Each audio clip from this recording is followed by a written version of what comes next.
Welcome back to the Red Wagon Inn, everybody. So glad to have you here and joining us. Alex was just telling us a few stories about some colorful language mistranslations that we can't say here on stream, but go ahead and ask him about all the different languages and mess ups that him and his family have done before, specifically some Dutch to Australian ones. Thank you all for joining us here tonight. Very glad to have you. Right before next week, which will be our Halloween episode, we just noticed that the Halloween poll was still going through other people's streams, so that date is a bit skewed, but last time we looked at it, it said do a Halloween one-shot, so that's what we're going to do next week. We have a ton of art to get through, and we have some really crazy cool, Drew's fault, giveaways to show you here too, so we'll get through those, but before we do, does anybody have anything to shill, Drew? Yes, I actually do. What is it? More important than most of them. Tomorrow at 3 p.m. Eastern Standard Time, I have a really spooky shop update. Ooh. And there's lots of new dice in there that you'll never see ever again anywhere else. So if you want them, 3 p.m. my website, go do it. Drew, which 3 p.m. is that, by the way? Eastern Standard Time. I would be scared to miss out on those deals. Anybody else have anything? Anybody else have anything to shill? Perfect, actually. That's a really quick one. All right, well, we've got a lot of art. Before we get to the art, just to get people hype, and I'll show this one more time right after we do the recaps, just because it's so awesome. Dapper Dan the Push-Up Man, or It's So Dirty Dan is his actual username, has agreed to do the giveaway for tonight. So make sure you enter because there's going to be a ton of 3D printed minis to give away. Some of which include these up on screen, like that queen, the mimic that looks like a door, the beholders that are holding up the beers, which are all awesome, and a dragon. I think total, they gave me a description of everything that was going to be up there. There's going to be 5 mimics to one winner, 2 Halloween minis, the queen, and then the dragon. All are going to be 3D printed and shipped out to whoever the winner is. So a ton of different minis. Enter for your chance to win. Make sure you stick around through the show. That way your entry counts. Follow Twitch Level Up TV. And yeah, we'll talk about the giveaway again, but that's our big giveaway tonight. So huge thank you to Dapper Dan the Push-Up Man, or It's So Dirty Dan. Glad to have them. They were awesome enough just to reach out and ask if they could do this giveaway. So huge thank you to them. And of course, we always would be happy to do community-based giveaways because they're awesome and they get to show some of all of your stuff. So people who haven't entered before, you just have to do it's !giveaway in the chat, and that will automatically enter you into the giveaway. So make sure you do that. While everybody's doing that, we have a lot of art to show. I have to laugh and be hesitant about the first one because it is a possibility that this channel is never shown again on YouTube or Twitch based on Arcane's art of the drow last time getting imploded, but totally about to squish Ordell in their big old cheeks. But also ripping apart and about to die. I hate it. I hate it so bad, and I also kind of like it. It's great. It's the worst, I gotta say, but I love it. Arcane also did 3 more pieces of art with that patron skank with Emma and Ruckus. They made a new drink called the Soul Bone. Sugar dust, grape stuff, lychee, absinthe, and candy bone mixing stick, of course. And then some fan fiction, the 5-finger fan fiction with Winter, who's not allowed in. Sunday Bar did a ton of art as well. The first one was kind of a comic little panel that is definitely meme worthy of Elijah and Ordell about the how to properly eat a steak. Ritter with the food is food. Very Mr. Incredibles, love it. Art from season 1 of Mr. Penguin, well, not Penguin McCool, but the penguin that Jakey was before, and Gideon. Hercules, that's it. Thank you. I knew that. I know all names, just like Brie remembers all names. We also have everybody in their Halloween costume, which is really cool. We have Elijah as a ghost, Ordell as Lava Girl, Emma as Skeletor, Winter as Super Winter, Ashrin as a vampire, and I love the teeth in that one, and Ritter as Bucky. Right. The only one who's not in there is XC, but that's because XC gets some crazy art here in just a minute. A really cool sticker that Sunday Bar made of Vampire Ashrin, which looks like a legitimate sticker. I love that sticker. Then Right, it is. Ritter as the Winter Soldier or Bucky is like my favorite. I don't know why. That's just so perfectly fitting for him. We have some amazing Gideon art that was colored in, some awesome art of oh no. Zania, sorry. I'm Brie. Wow. Brie's got me out of the zone. She can't remember a name at all, and it's rubbing off. Zania's name. I know Why is it all Zania's Brie? name. Yeah, okay. A huge hodgepodge of a bunch of different memes and good things. So go check that one out for more detail. That way we can leave it on longer. My favorite art of the week, purely because of how much gold for GoldenEye XC, because they got a new gold marker. Oh, it looks so rad. They also have a golden Emma on there, and it's looking rad as well. All of the gold ones are my favorite. And then, of course, Jakey did the notes last week. There you can see his face squished by the thick thighs of the Arcane's art for Wynio exploding and squishing on top of Jakey. That's a lot of art. Thank you all for continuing to make them. We're slowly starting to get all of the different pieces of art collected to tally how many inspos we're going to give people or GFYs they can give, and it's a lot. So excited for players to either get a bunch of new items or screwed over. Either way, I'm excited. We also had one song created by Verity, which I see Verity in the chat. Oh no, they're saying they got to leave. Never mind. Dang it.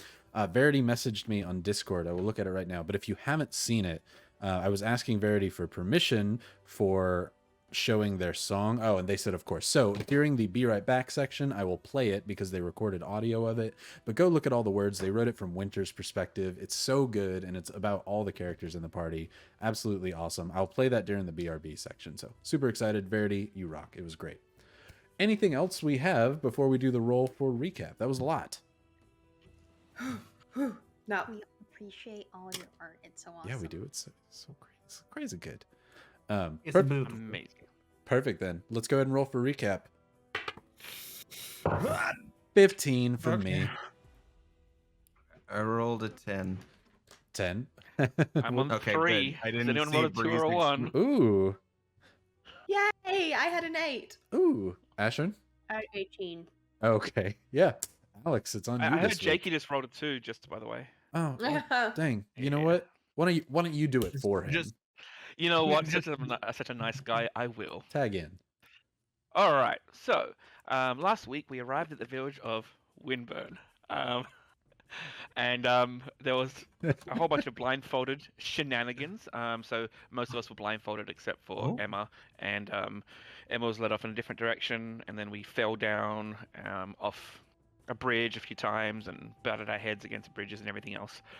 Emma went off and got to be special influence of awesomeness because they had the inspiration roll on every single roll. So somehow Emma recruited the whole city of Unwilling to help out and send a bunch of rangers to help us with the cloud generators. That's pretty much all Emma did though. So the rest of us got stuck in a cave. In the cave, we first of all had to convince Elijah that pinker stakes are better than tough stakes. The stakes were really high in that one. And then we met a blind drow, Wynio, who we found out was in the same war as XC, who also hates Crimson Elves. And of course, Ashton was like, hey, I'm a Crimson Elf. And then it was on. Now, it turns out that the drow is actually one of the Kern war machines, which, holy crap. He pretty much rolled over us, literally. We managed to kill it finally, and you know, totally, it was designed to by Crimson Elves to kill undead, and we found out all about that. And then we ended up being ready to go destroy cloud generators. That was really succinct and really accurate on everything, actually. The only two questions I have are, what are the names of the two people that Emma was talking to? Well, so there was multiple, but the two council members, the elders, as they called them. I wasn't there. I was in the cave. Oh, you're lucky I didn't give the recap. Then I would have just said, I don't know, fuck what they did. But One of that's them what I did. was actually Comet because I gave her back her necklace. You know what? For your good deed of also giving it back, I'll count it since you remembered that name. We'll call that good there. So yeah, great Anchor? inspo, Alex. It was And, yeah, Anchor. Anchor. Name remember. And then we also good work. I know shit. Unnecessarily hostile. I think that you all know it's very necessarily hostile. Well, congratulations. Get your inspo. Anything else before we get started? Yeah, Jackie's had advantage the entire night. Oh, who used it? They used it last week. They used it Oh, last that's week. right. Yeah, Jackie. Okay, yeah, I completely forgot. You all have advantage on every roll. So, Jackie, try and be the face tonight and just do everything. Okay. Oh wait, who got the disadvantage? No No one yet. Yeah, that Uh-oh. one I'm didn't pretty sure happen it yet. was Ryan, Have I right? got a blue tongue? Nobody's Yes, you actively do. giving it Oh, to I me do. yet. Yeah. What did I eat? I had a blue tongue. I'll probably. B. One more time before we get one more time before we get started, Airheads. Remember, we've got that giveaway from It's So Dirty Dan. Huge thank you for all of the 3D printed minis. Make sure you enter that so that you can get yourself a 3D printed mini. One winner is going to get a lot of them. Cool. Let's go ahead and get started. Everybody grab a drink, pull up a chair, come hang out with us at the Red Wagon Inn, where last we left off, it was midday, getting close to the evening now, where Elijah and Ordell had volunteered to go with the Rangers from Wimburn, the undead that followed Rook, and that were kind of cloak wearers that were out in the forest that originally caught you all before you came into Wimburn. They've agreed to go together, and Comet has agreed to teleport them to one of the Cloud Makers, and teleporting your group to another one. So for your group, it's going to be Emma, Winter, Ashrin, XC, and Ritter are going to be able to go to one Cloud Maker, and then the rest for Rook, his group, Elijah, and Ordell are going to go to another. This was definitely not a clever disguise for Jakey, who is going to be gone for 1 to 4 weeks. Not at all. But a good way to get them going. So with that, as Elijah, Ordell, Rook, and the others stand there awaiting the magic to be cast by Comet, you can see she has begun creating a almost circle of runes in the ground, though different than a circle of teleportation. This is a full teleportation spell that they are conjuring up and readying. You can see Rook and the others making sure their packs are filled to go. Elijah sits there sharpening his blade for a while, and Ordell has taken several of the candied snacks to hand out to everybody while he's gone. He says, make sure that everybody gets one. Emma, here's a bag. I want you to be able to have them, even though I know you can't eat them. I just, you can decide who they go to then, but it would have felt unfair. Here, you take the bag. Ritter, eat them. You're going to like them. As Ordell. Well, while I got you here, Ordell, would we be able to hold on to the bag of holding while you're gone? There's a lot of stuff we have in there as well. Makes it a little difficult to get it from you if we are separated. Yes. He reaches into the bag. You can see him pull out a small burlap sack with some goodies that he had kept in there. He goes, that ought to be enough. You can have the bag. Just get it back to me. Where are we going to meet exactly? You're going to one Cloud Maker. We're going to another. I feel like there should be a rendezvous point. And am I taking one of the Bluetooths, or what's going on? Yeah, that would be a good idea. Who has the other? Right now, I think we gave it to Ashrin or Winter, I want to say. I think Ashrin has it. Okay. Then I have it. Then you have it, for you do write those things in your notes. Then, yeah, Ordell. I would remember having it. You would, wouldn't you? As Ordell holds one stone up and says, Fire baby to red hair. Fire baby to red hair? Or red hair. Oh God, I remember I had a stupider name, but thank you for giving me red hair. Red hair is better. Well, we can go with blood magic. If I remember Fire baby to correctly, blood it baby. was Fire baby to blood baby. no, it was Ashy Booty. Ashy You're right. Fire baby to ashy booty. Does this work still? Over. Ashy booty over. Ashy booty over. Perfect. As Ordell puts it in his pocket, Elijah comes over and taps him on the shoulder and says, all right, we gotta go. Get in the circle. Get ready to be gone. Ritter kind of gives a nod to Ordell and Elijah. Just be safe. We'll find you. Just let us know when you're done with yours on the receiver, and then we'll find a place to meet from there. I'm gonna run up and give them all a great big hug before they go. Even the unwilling? No. Okay. You give a group hug to Elijah and Ordell then, as Ordell I'll says, give the unwilling a stern look. Elijah goes, "Be all right. We'll be back. You've got to do your thing. I've got to do my thing. We've got our fireballs.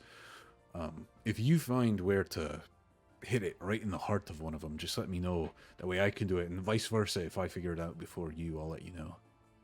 And I don't think that we have minutes or anything on these Bluetooth stones. Like, I'm pretty sure that we could leave it on all day. What really. do you mean, and minutes? like, there isn't an amount of minutes that we can speak on it. Oh, It doesn't cut out. How do you have a reference for that? Well, like like the when I smell. cast, different spells, I can only do them for a certain amount of minutes. Solid excuse. 1, I'll let it slide. 10. So we could, if we really want to, we could just leave it open all day. I thought your messaging spells were based on words, not minutes. Oh, like no, maybe no. 133 characters. Mine's based on distance. Ooh, I'll be generous tonight. Not letting it. Just talk quickly over the top of them and he won't notice. Yeah.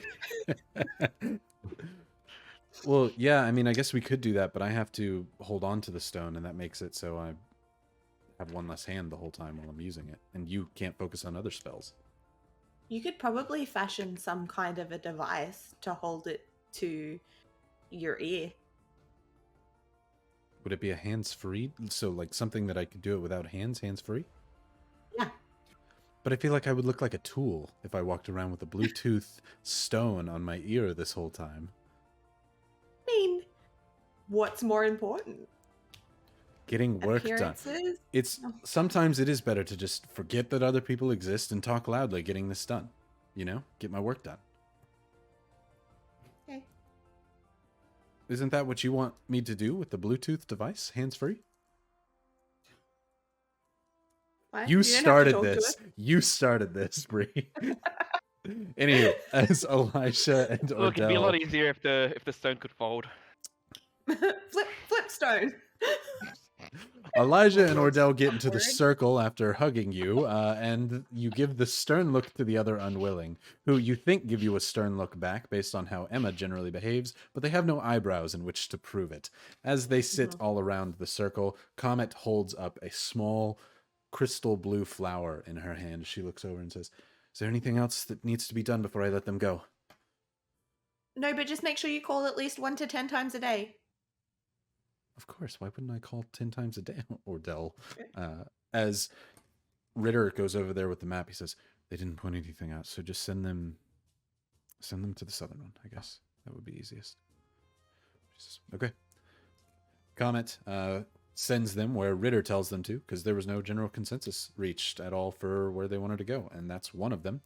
So Comet releases the crystal flower, and as it does so, it falls onto the ground and shatters into millions of fragments of arcane energy that seem to pull the others down inwards into the ground, and a sudden bright flash of blue covers your eyes before your companions have vanished.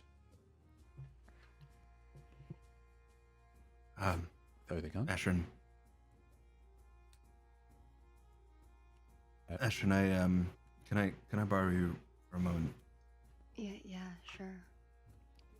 Emma looks up over to Comet. It won't take long, and Emma's gonna guide Ashrin off to the side for a moment. Please hurry and figure out where you want to go next. There are only 3 other cloud makers, 1 to the east and then 2 to the west. It would be logical to be the East. furthest with one in between where they just got sent, so we can meet in the middle. It would make sense then to send you to the west, either at the southern tip or close to the north. Sounds perfect. I believe I have a metal load arriving shortly. I can get that for you. Sorry, my computer made a noise, so none of you will hear it, but everybody on stream will. I was like, oh, that took me out for just a second. Yes, I'm sure 6 will be returning with that at some point here shortly. Just tell me when and where you need to go of those 2 on the western side, southern and to the north. As that happens, Emma has walked Ashrin off to the side for a conversation. Ashrin, I feel like we're about to do something pretty pretty dangerous, and I think I need to be at full power, I guess you could say. And I've already spoken with my deity, and I can get rid of this ring, but I'm gonna need some help. Getting rid of the ring will give you full power? My deity spoke and said that if I wanted to get rid of my patron, I needed to place the ring on a corpse. I assume dangerous, but I assume that is what my deity meant. I mean, do you want to get rid of your patron, Emma? I don't want to get rid of the ring, but I do want to get rid of her. And I don't think there's any common ground in between. So. Okay, well, I mean, we could just put it on one of the zombie kids, their corpses. And Emma reaches down into the bag of holding and pulls up the top half of a skeleton. I already have 2 in this bag. Right, you do. Oh, why don't you just do that now then? I want to say goodbye one last time. Could you, and Emma takes off the necklace holding the ring. Could you hold that just for a moment? Yeah. Just don't put it on. And Emma sets down the bag of holding and back into the ring. As she gets back into the ring, she just takes a good look around. This place she had spent literal centuries in, and she grabs a book off the shelf and she just tucks it into her clothing, and she picks up Raucus and says, I don't know what's gonna happen when I get rid of this ring, and if that means you disappear too, but just know I will find you again. I heard what you're planning to do when you just told it to Ashrin. I don't think that it's the best idea, I have to say, because I had all these friends, these other shadow puppets, that I said no to stay here with you just to protect you. And if I can't stay here with you to protect you, I'm gonna go back, and they could. I don't want to go back with them. I know. But you and I both know if I don't make it out of this, I'm trapped with her, and I cannot.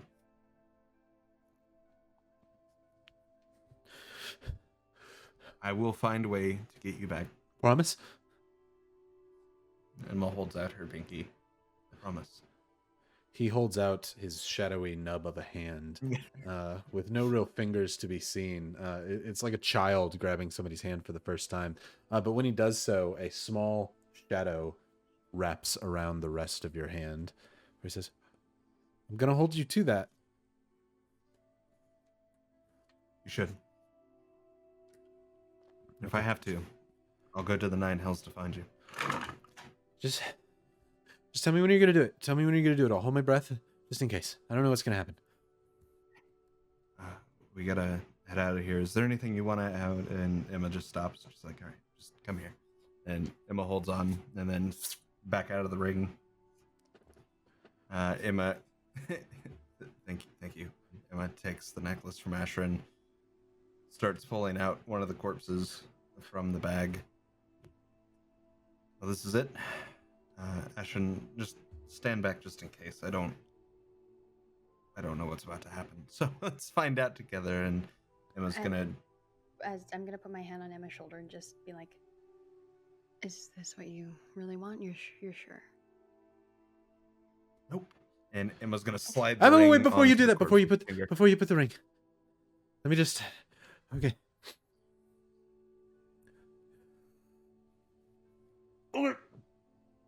Okay.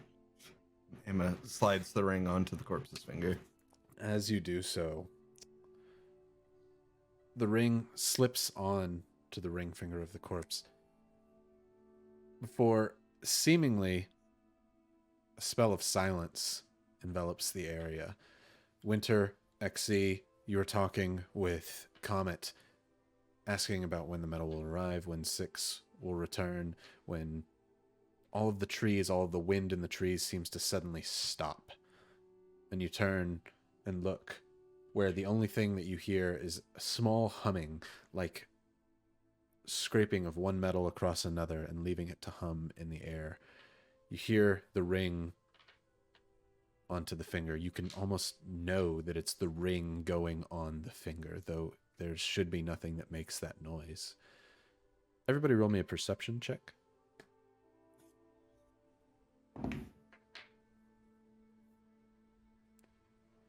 18. 11. 11. Emma Winter. 19. 7. Okay. Exy, Winter, and Ritter. You'll notice, looking over at Emma above the corpse, that things look different. It almost looks as if you're looking in a weird reality, like a painting from an artist who doesn't know how to do shadows. It looks less than. You notice that the shadows from the trees above have since disappeared. Emma, standing over the corpse, leaves no shadow on the ground, nor do you.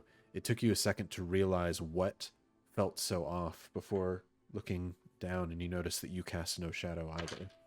Before the corpse's hand raises upwards, directly perpendicular to their body, and casts a shadow on the ground. It stands out like a dark silhouette amongst no other shadows. Before, which corpse did you use, Emma? Of who? It was a skeleton of a elf from one of the first episodes. Okay. Just making sure it wasn't Ermery or anything like that. As this elf moves their hand up, seemingly regained in life, it sets its arm down and moves the other one across.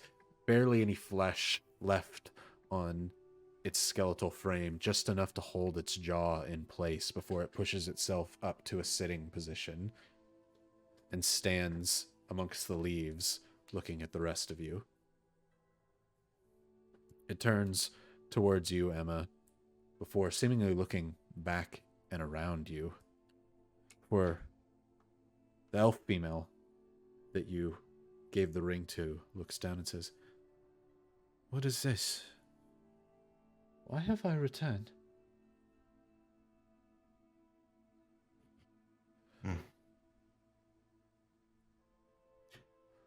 It's unfair what I have just done to you. I have placed a burden on you, and for that I apologize. And one day I will find a way to fix what I have just done. I feel faint. I feel less than. What's happening to me? Oh, my legs! As she looks down, you follow her gaze and notice her skeletal legs seem to be pulling her down into the shadow below. She seems to be slowly seeping downwards into the ground. She says, "What are you doing to me? What have you done? Why am I here?" Emma is going to cast Silence. As you do so, the skeletal corpse seems to reach out for you as you stand feet away, clawing at you, though you hear no words come out of their mouth. Before, after several seconds of watching this creature disappear into the shadow below, it vanishes without so much as a sound. And the shadow that was on the ground begins to lift off of the leaves as it puts one arm down, giving itself form, a moving silhouette. It seems that no matter what direction you look at it on, if you move your head or tilt in any way, it appears to just be one two-dimensional being in front of you as it stands up, wisping away like a flame in the wind. The shadow barely clings on to whatever holds it here onto this plane, as it now stares at you like the woman did, staring at the entirety of the group.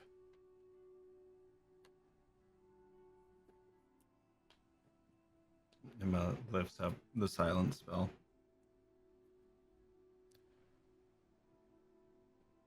You've given me away? Emma, how did you break our bond? You always knew this day was coming, did you not? I hoped you had something to offer and not sell your soul like some whore to someone else. Well, luckily with this one, I didn't have to sell my soul for. That is what you think. How well do you know this Master of Death? Well, I know they didn't trap me in a ring for 800 years. I know they didn't monkey paw every wish that I asked for. I know they never treated me wrong. Gave you everything that you asked for. All I asked in return was to use my powers to help me into this world. But instead you will help that being. Do you even know? And as they say, do you even know? As if to say who this person is, you see a bolt of black energy shoot from behind a tree nearby, striking the shadow and dissolving it from this realm, as suddenly the shadows on the trees below all of you return back to how things should be.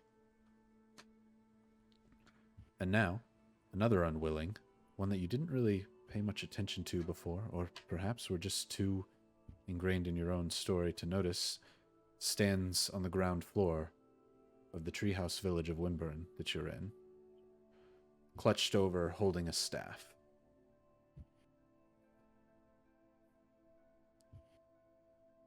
Emma, I'm glad you didn't do that on one of the zombie children. Winter would have never forgiven me, us. So, If it makes you feel better, that it was a raider's corpse that I used. Ritter says, well then, good, be gone with them.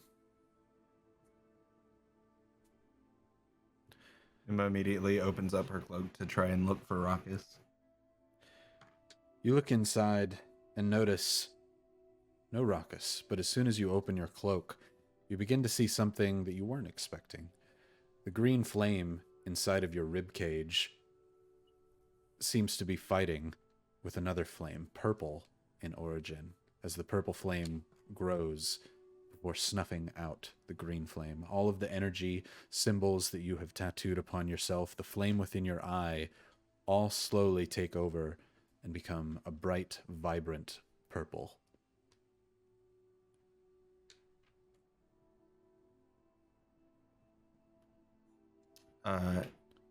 Emma just keeps her head down and she'll walk back over to the group. That man who stood there with the staff walks over with the rest of the group as you all kind of huddle around. He walks with the staff very confidently over to the group and puts his hand on your shoulder and says, "Yeah, we look much better now."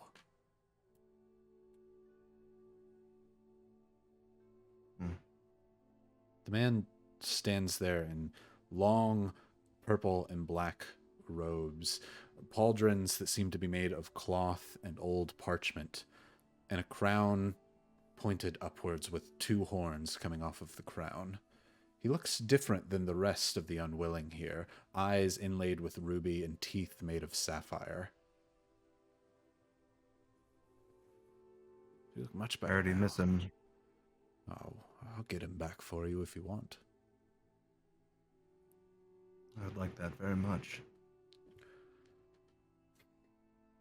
See, reaches down into some pocket, says, "Here, hold this." See, holds up a new ring, one that seems to have his skeletal face with his crown inlaid into onyx on a silver ring. Says, "Here, hold this.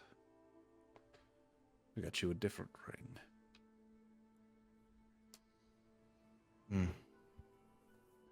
For he holds his hands together and says, "You are bound to no shadow anymore," before he pulls up a shadow in his own hand, and a small Ruckus sits, no longer a shadowless figure without legs, but but instead a small skeleton with no shadowy outside at all, like a near infant skeleton, sits upon his hand. Says, "Here you go. He won't remember you much, but he's more alive than he's ever been." Emma just collapses to the ground, like full on, just like in a kneeling position, just like, thank you. Of course. I am very agreeable. I think you'll see. I won't call on you much, though you tend to call on me quite a lot. I will keep in touch. Exy, Please do. Winter, as he tips his crown over. Ashran, I thought there was a flame boy here. No? Affirmative. Thank you. Somebody who can talk. I'll be seeing you all very soon, I assume. Stay away from the rovers. They mean bad business. Before he tips his crown and fades, invisible before your eyes. You turn back and look at Comet, who seems to be mid-sentence, before almost in an instant she says, "And 6 will be coming down with your metal. Actually, I think I hear metal in the distance. He should be coming very soon."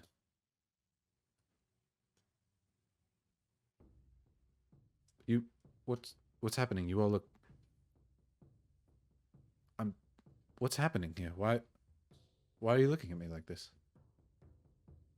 Because I am waiting for my medal.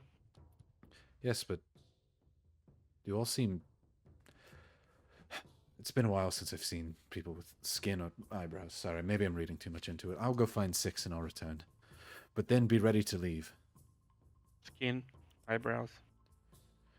I run over to be in front of Emma, and I also kneel. I kind of like slide and kneel in front of her, and I just put both my hands on her shoulders.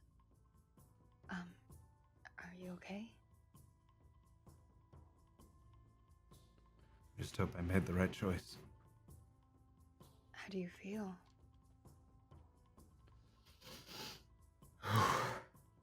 Did we see the purple flame? Yeah, Or was you that all just like an see the flame has changed to purple now. How do you feel? In a strange way, I feel like the magics in me are more powerful, but other than that, nothing's really changed. Ritter, seems like you've lost a jailer and gained a benefactor. That sounds better. Negative, something has changed. By my computations, your height has increased by 0.6 of an inch. Perhaps you are standing taller. Perhaps. Emma gets up off the ground. Perhaps I have. Well, we need to go. You need your medal. Ritter seems to be sizing Emma up to see if that height difference is true, but eventually shakes his head to trust Exy's judgment of it. After a tense moment for everyone contemplating what just happened, you hear a box of old nails and jewelry and rusted things come shuffling down the gangplank that's aimed downwards that you walked down before, with 6 carrying a small box of scrap and Comet in tow behind him. As 6 says, "Very well. This," as he sets down a small wooden crate, "is all that I have that isn't currently tied down with fixing of things. You should find screws, rings, holds, necklaces, things that I just have no idea what to do with. They can be yours. I don't care. I'm sorry. Some of them are a bit archaic. Is that all right?" Affirmative. Did you actually find any actual bullets as well? I did. See, it had been some time. I don't know what caliber weapon that you use, but here, these are just old musket balls. But I did find a packet of them that is vintage. They may have again, a bit of rust. I don't use muskets, and so I'm a bit out of the loop, as they say. But here's 2 packets, and they seem to be 2 packets of 8 standard issue dwarven musket balls. So you'd have 16 musket balls from there, and about 3 days worth of smelting scrap. Thank you. Like most things around here, vintage and rusty is Yes. the normal. Well, on things that we don't use very often, even as he tips his very like old-timey explorer's hat out, you can see the inside. It doesn't bother me if there's rust on the top, and you can see there's little bits of rusty flakes on his head. I hardly take it off, so, but Yes. it still works. Not used very often. Indeed. Can be rusty. Indeed. Just like all of us, right? Where is it that you're planning to go? Comet said that you hadn't decided. I'm east, west of here. Are we to see you when you return from your quest? Look to the rest of the group. I believe the logical option is the southwest. I agree. I agree. All right, then. Comet comes over and says, if you're ready to go, I can send you right now. I look to Emma, like, everything prepped? Good? Without looking up, she just nods her head. I I'll look look to over. NXE. While you're looking over, I'll also look to Winter. Do you require more children before we leave? Maybe not today.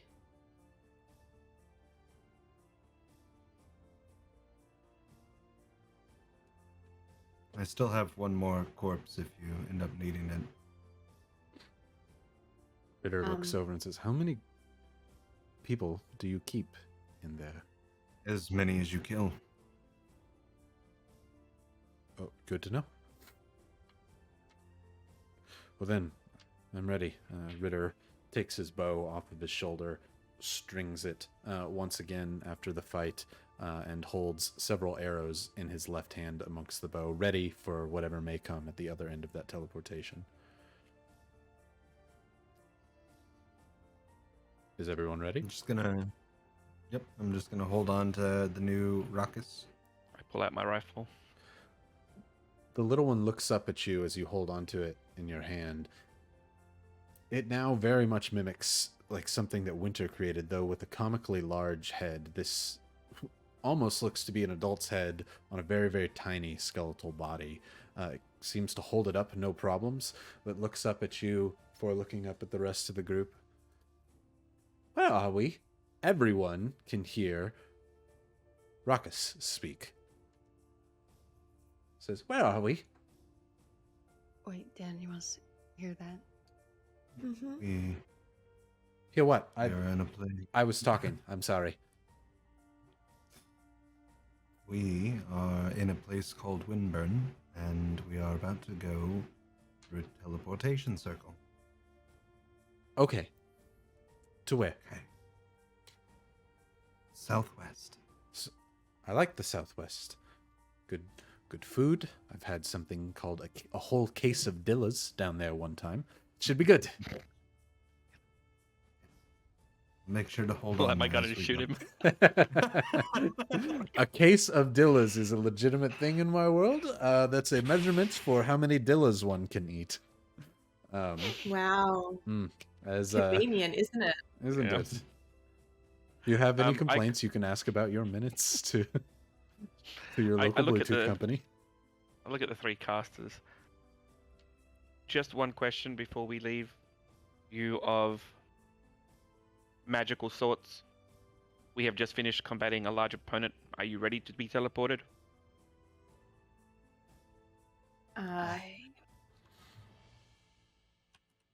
A rest would be beneficial. It depends what kind of environment we're entering into. Dangerous, most likely. I'm a little hurt, and I feel like a nap wouldn't be bad. I look back to Comet. I believe the biologicals need a nap.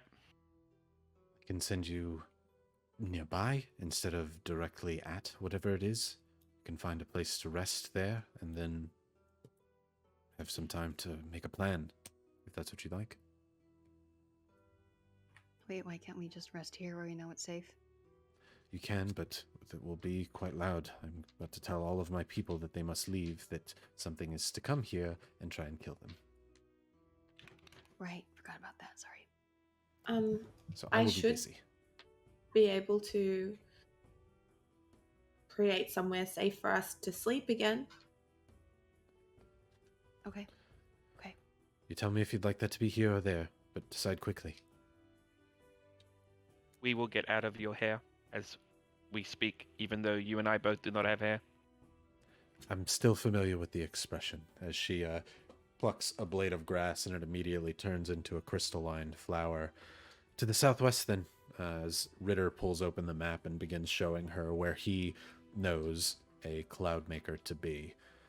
She says, all right, and she begins taking runes with chalk into the ground and creating a spell, pulling open the arcane magics that would allow you to travel here. Winter, go ahead and roll me an Arcana check on the spell that she's weaving. Sure.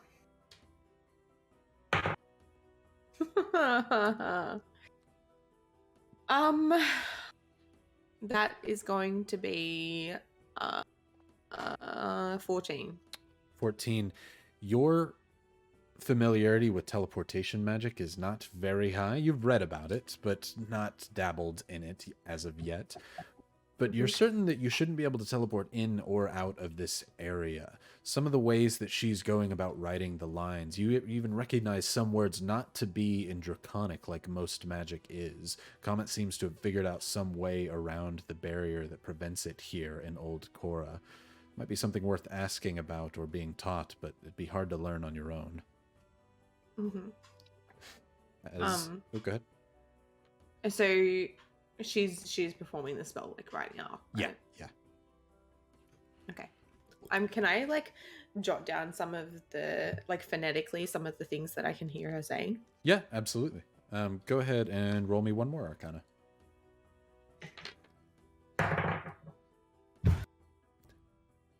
That's worse. 10.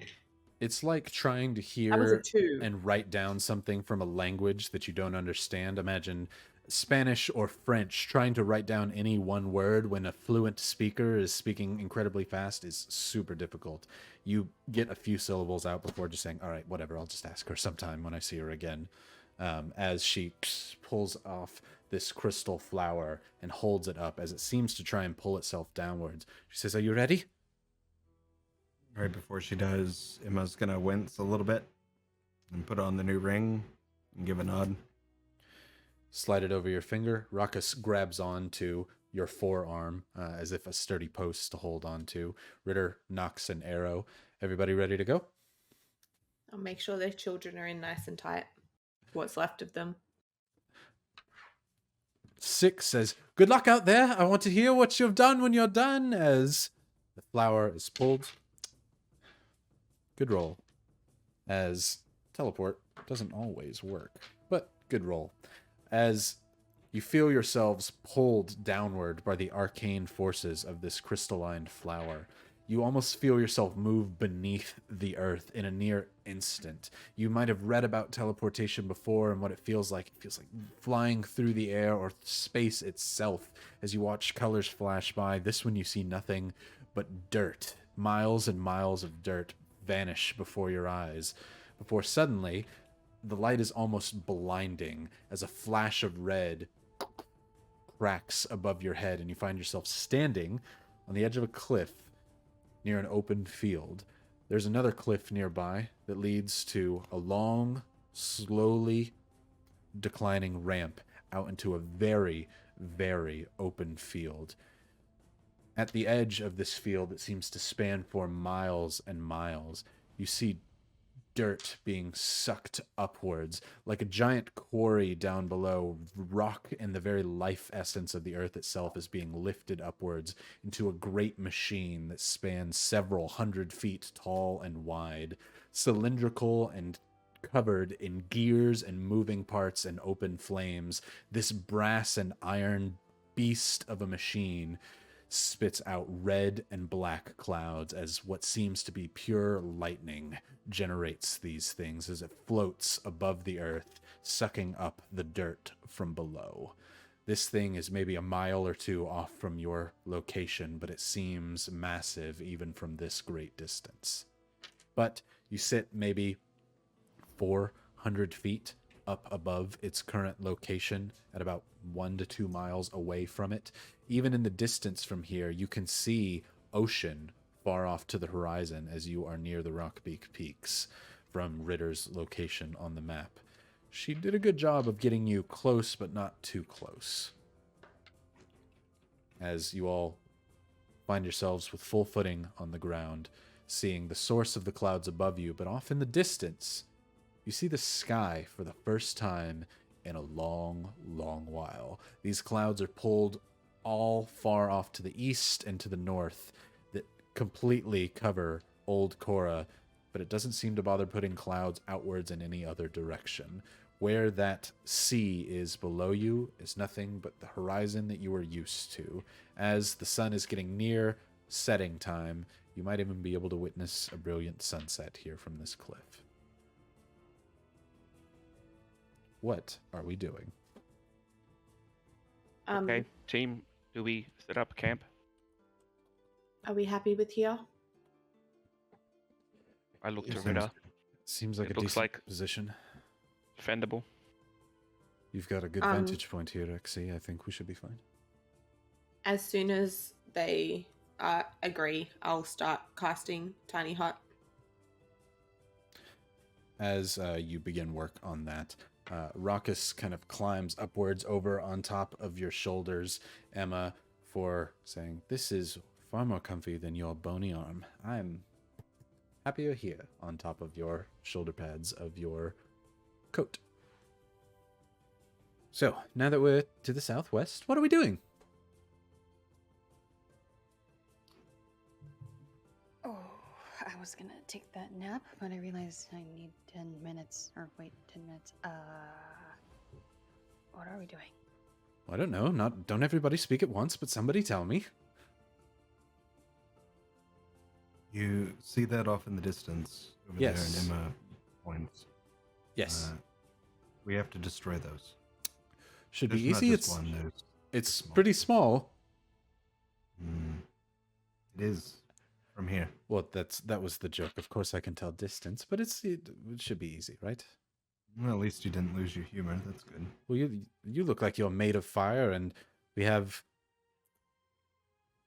zombies, so that's nice. Has he always sounded like this? Kind of. Is there an off button?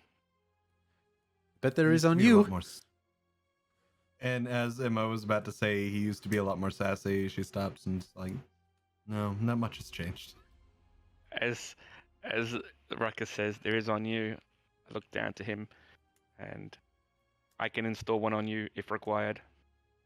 Please don't. I already have the ability to pretend to be off. Huh? Please demonstrate. Thank you. Well, I have a background in stage presence, and I can. And in a moment's notice, see? Easy.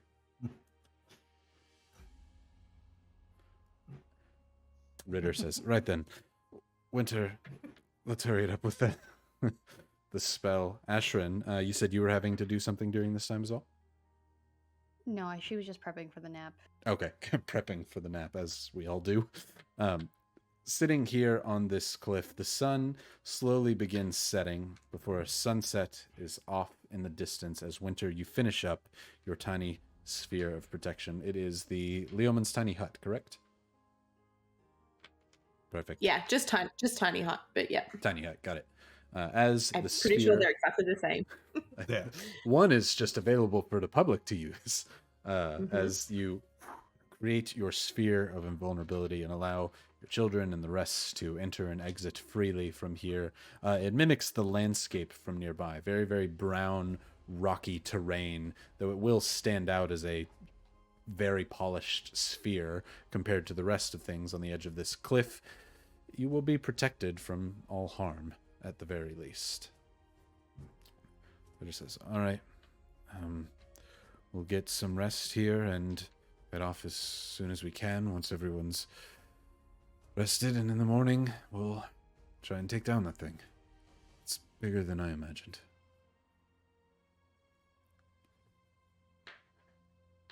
I take out my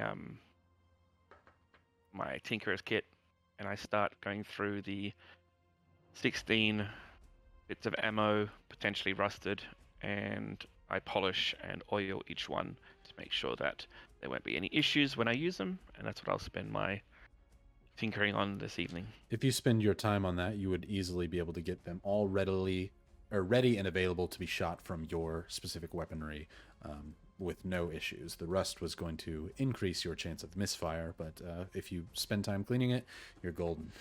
Ritter chooses to spend the first watch wanting to get a lay of the land around here. He says, I'm going to go check behind us. We can see that way, but we're in rocky, mountainous terrain, and as close to life as we've ever been, so I think it would be best if we knew that nothing was coming. So I'll return. Get yourself situated, but I'll take first watch. What is everybody else doing during this night of rest? I'm going to pretty quickly get my sleeping stuff out and curl up. Winter's just going to go to sleep. Emma, Ashrin, what are you two doing? I'm probably actually going to, because I only need 4 hours, don't I? Mm-hmm. Probably going to clean my rapier, get all of the racist guts off of it, and then I'm going to probably clean up my armor a little bit too. And then I want to give Emma her time to herself, a distance, but also keep an eye out, make sure she's okay. Look at this new big-headed ruckus, talk to interact with her, and then just watch from afar and kind of get a feel for their new dynamic. Okay, roll me a perception real quick.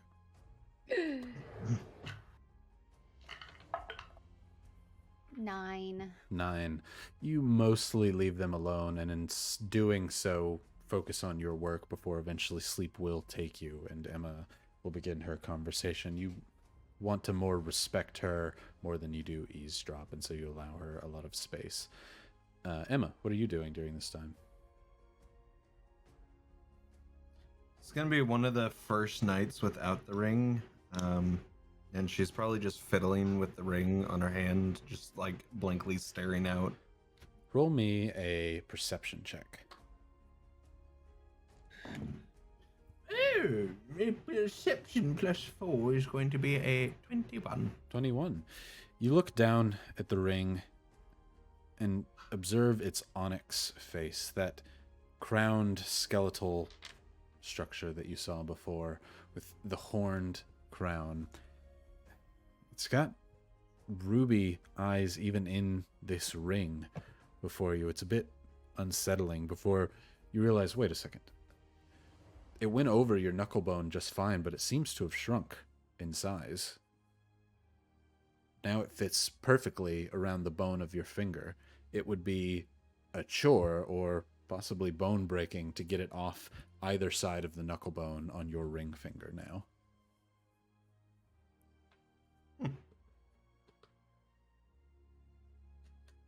Nifty. Ruckus. And she'll just, yeah. Oh, go ahead. Go ahead. Ruckus you. hops off your shoulder and says, I think I'm gonna go pretend to be asleep over here, but mostly, do you have any parchment or quill ink of some kind?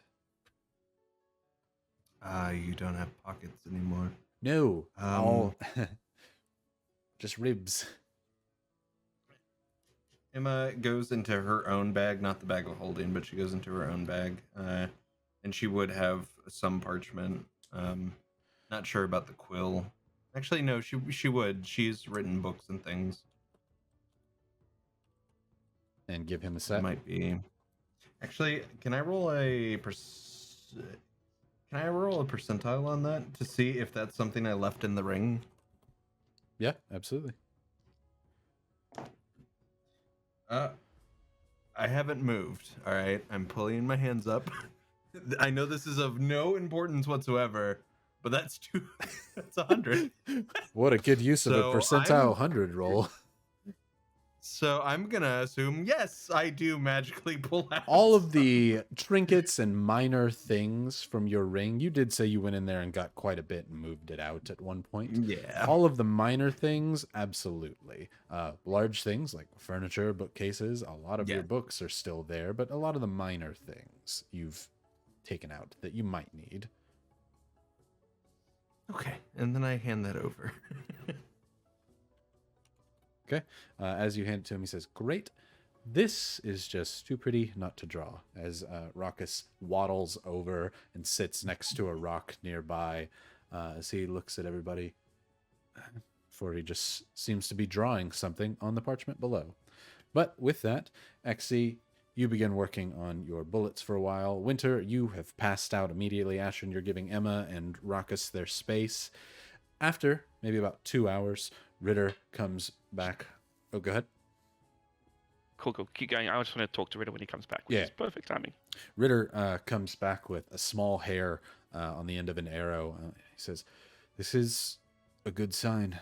There's life here, but I didn't see anything particularly threatening this low in the mountain. There are signs of a rock here.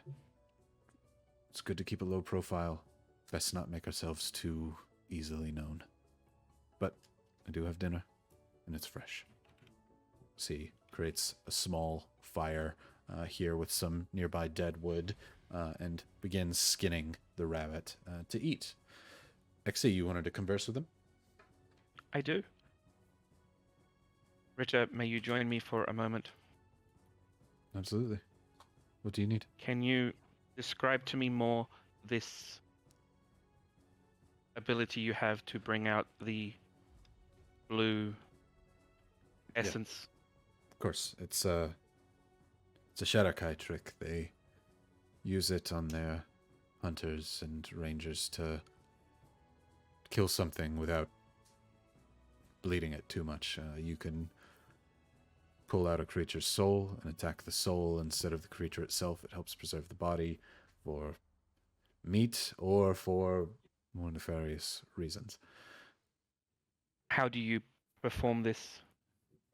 It takes a lot of practice and a steady hand. You, I'm sure, have the steady hand for the aim, but there's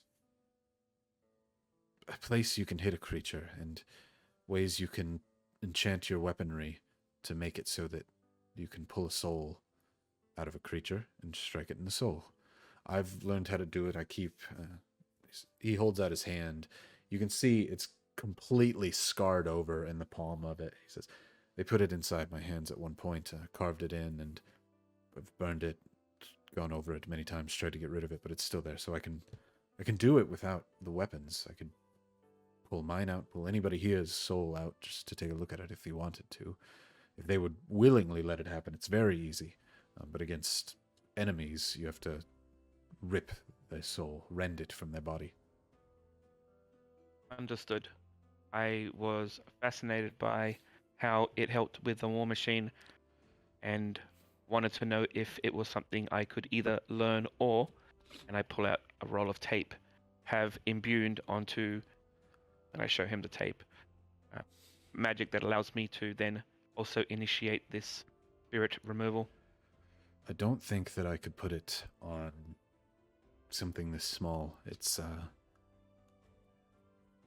takes a long time, and it's magic, but it isn't. It's a different kind of magic. It's not something you can really write in words. I would, if I could. It would be great if you could help me with this. It's not anything I, like to do, but it's something that I learned how to hunt with, and it's hard to turn it off once you know how to do it. Understood. Well, if you need to and want to experiment, you may attempt on my body and arm and hand if required. It was very useful in helping with the war machine, and I see it as a tactical advantage. I don't want to do it to anybody, but if you're ever... It's a fun party trick to see one's own soul. If you're ever looking to see your own, I can help you with that. But I am sometimes... more interested in enemies' souls. Right. Well, if all this is done, we have a long time, I could maybe show you how one day. If we You have may a... begin at any time. I could show you now. At least get started if that's something you'd like to learn. Affirmative. So, when you think of a soul, right, and Ritter starts going into an explanation of how it works within the magical world, as far as, you know, it's not arcane, it's not with the ley lines that you use to conjure magic like a sorcerer would use, and it's not pulling from the earth's energy like a druid or a wizard would use. He starts trying to explain conceptually how one even goes about splitting a soul without it sounding too Horcrux-y. It's not murder, but it's still keeping them alive somehow, as he tries to start explaining this. XC, you could absolutely learn how to be a ranger and do these kinds of things, but it will take time, and that could be something that you slowly level up with Ritter, if that's something you're ever interested in. No problem. With that, Ritter's back for his first watch, and is going to get some rest. Who's going to take over for him? I'll do second watch. Perfect. And I don't think you ever need much of a break, so you could take all of it, or you could wake somebody up to help you, or take their own share at some point. I'm sure that I will wake up Ashra to take over the next one. Perfect. Right. As time passes, another 4 hours or so, Ashrin, you sat there for maybe about an hour after having slept, knowing that you'll wake Winter up in an hour or two here before you see XC has been head on a swivel, quite literally, for a while here on the edge of this cliff, waiting for something, making sure that you're all safe. But you do think it's probably good for him if you relieve him for just a little bit and take over the watch, if you'd like to. Yeah. Hey, XC. Hi. You doing all right? I am the same as always, operational. Okay, I can be operational for the next few hours. You can be, what was it called? Overwatch is the super defensive one. You can just, relax a little if you want it. I will sit down, affirmative. Oh, okay. Ashrin, go ahead and roll me a perception at advantage, because you have that. Gotta remember that. 14. 14. As the sun slowly begins to rise in the morning, Ritter, Winter are asleep. Emma and XC are in a powered down state, more just inwardly thinking at the moment, or thinking of nothing at all, and quite literally turned off, as XC may be one to do. Ashrin, you sit there and look at the sunrise for the first time in a while, and look outwards towards the field. You notice that there's something moving out in the field. It looks to be a person in that field that the Cloudmaker is gathering earth from. Not near the Cloudmaker, but not terribly far from it either. But at this distance, you can't quite make out who or what it is. And XC's power down mode. I can still see what's going on. Yeah, you could point it out if you wanted to. XC, can you enhance? Like, look closer at... Did you ask if you could zoom and enhance? I said We've had enhance, this- not zoom. Enhance. Enhance. Enhance. I can carry you closer if you would like. I don't want them to know we're here. Affirmative, who is them? That, and I point in the direction where I see the person on the field. As you pointed out, XC, you can roll a perception check on it. Sure. So, 15 plus 7 is 22. 22. As you look down, it appears it appears to be a man in what best can be described as farmer's attire. Long pants that are held up with overall-like straps overwards and without a shirt underneath that seems to be picking up the dirt and examining certain things before throwing it off. He seems to be covered in something, though at this distance you would have only a guess at to what it might be as he walks here amongst the dirt. He's maybe about 3/4 a mile from where you're located. It seems to be a farmer. Okay. I mean, do we see crops around us, Rybo? No, up near you there is some grass and some growth up here on this cliffside, but down there where they're at, it appears to pretty much just be dirt, earth. Sometimes ore and rocks are being sucked up into this machine, but no crops. A farmer out here? That's a little weird. Are crops continuous all year round? Oh, okay, true. I'm not a farmer, but I do know that they need to be planted sometimes. So you're right. You're right. But does it look like it's in an organized fashion, right? Because like that's usually how feels like. What was that? One more That time? was a great explanation. Yeah, did it, you know. I do not Crops. compute. Props. The farmer's 3D printing the crops. Yeah. It's the opposite of 3D printing, where it takes one layer at a time away. You know how quarries work. No, it doesn't appear to be a farm of any sort. This appears to be a very evenly flat plateau from this almost like funnel of a plain that it's created here. Right. Right. No, it doesn't look like there'd be anything that would even allude to things being grown. Understood. Does that mean it is friend or foe? Oh,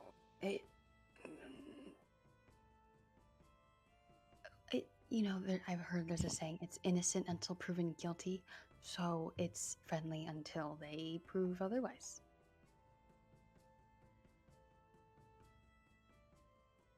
Right? Okay. Oh, that's right. You've Right. just woken up Exy and any others. Yes. Right. Is it wake up time yet? Has it been 8 hours for... It's probably long enough to where you could wake everybody up if you'd like. Okay. I'm going to start kind of waking everyone. Is Ritter up? No, he's currently asleep, as is Winter. I'll wake him up first and then relay the farmer slash vampire slash zombie that could be out there to him. He looks Kind of get over the cliff. I didn't see any farms up here on this plateau, Right. and there doesn't appear to be any down there, but he wears the attire. right. How do we know he's not like a vampire or a zombie? We don't. No offense to zombies. Oh, Winter's not awake. No offense to zombies. I'm sure they're just like. Just inanimate in the corner as you say, like, no offense. They look over, sounding like as much like Stallone as a zombie as they look up at you. He says, I think there's only a few ways to find out, but it's probably about time that we get going anyway. Right. Okay. And then I'll wake Winter up and Emma. I'm never Emma, then Winter.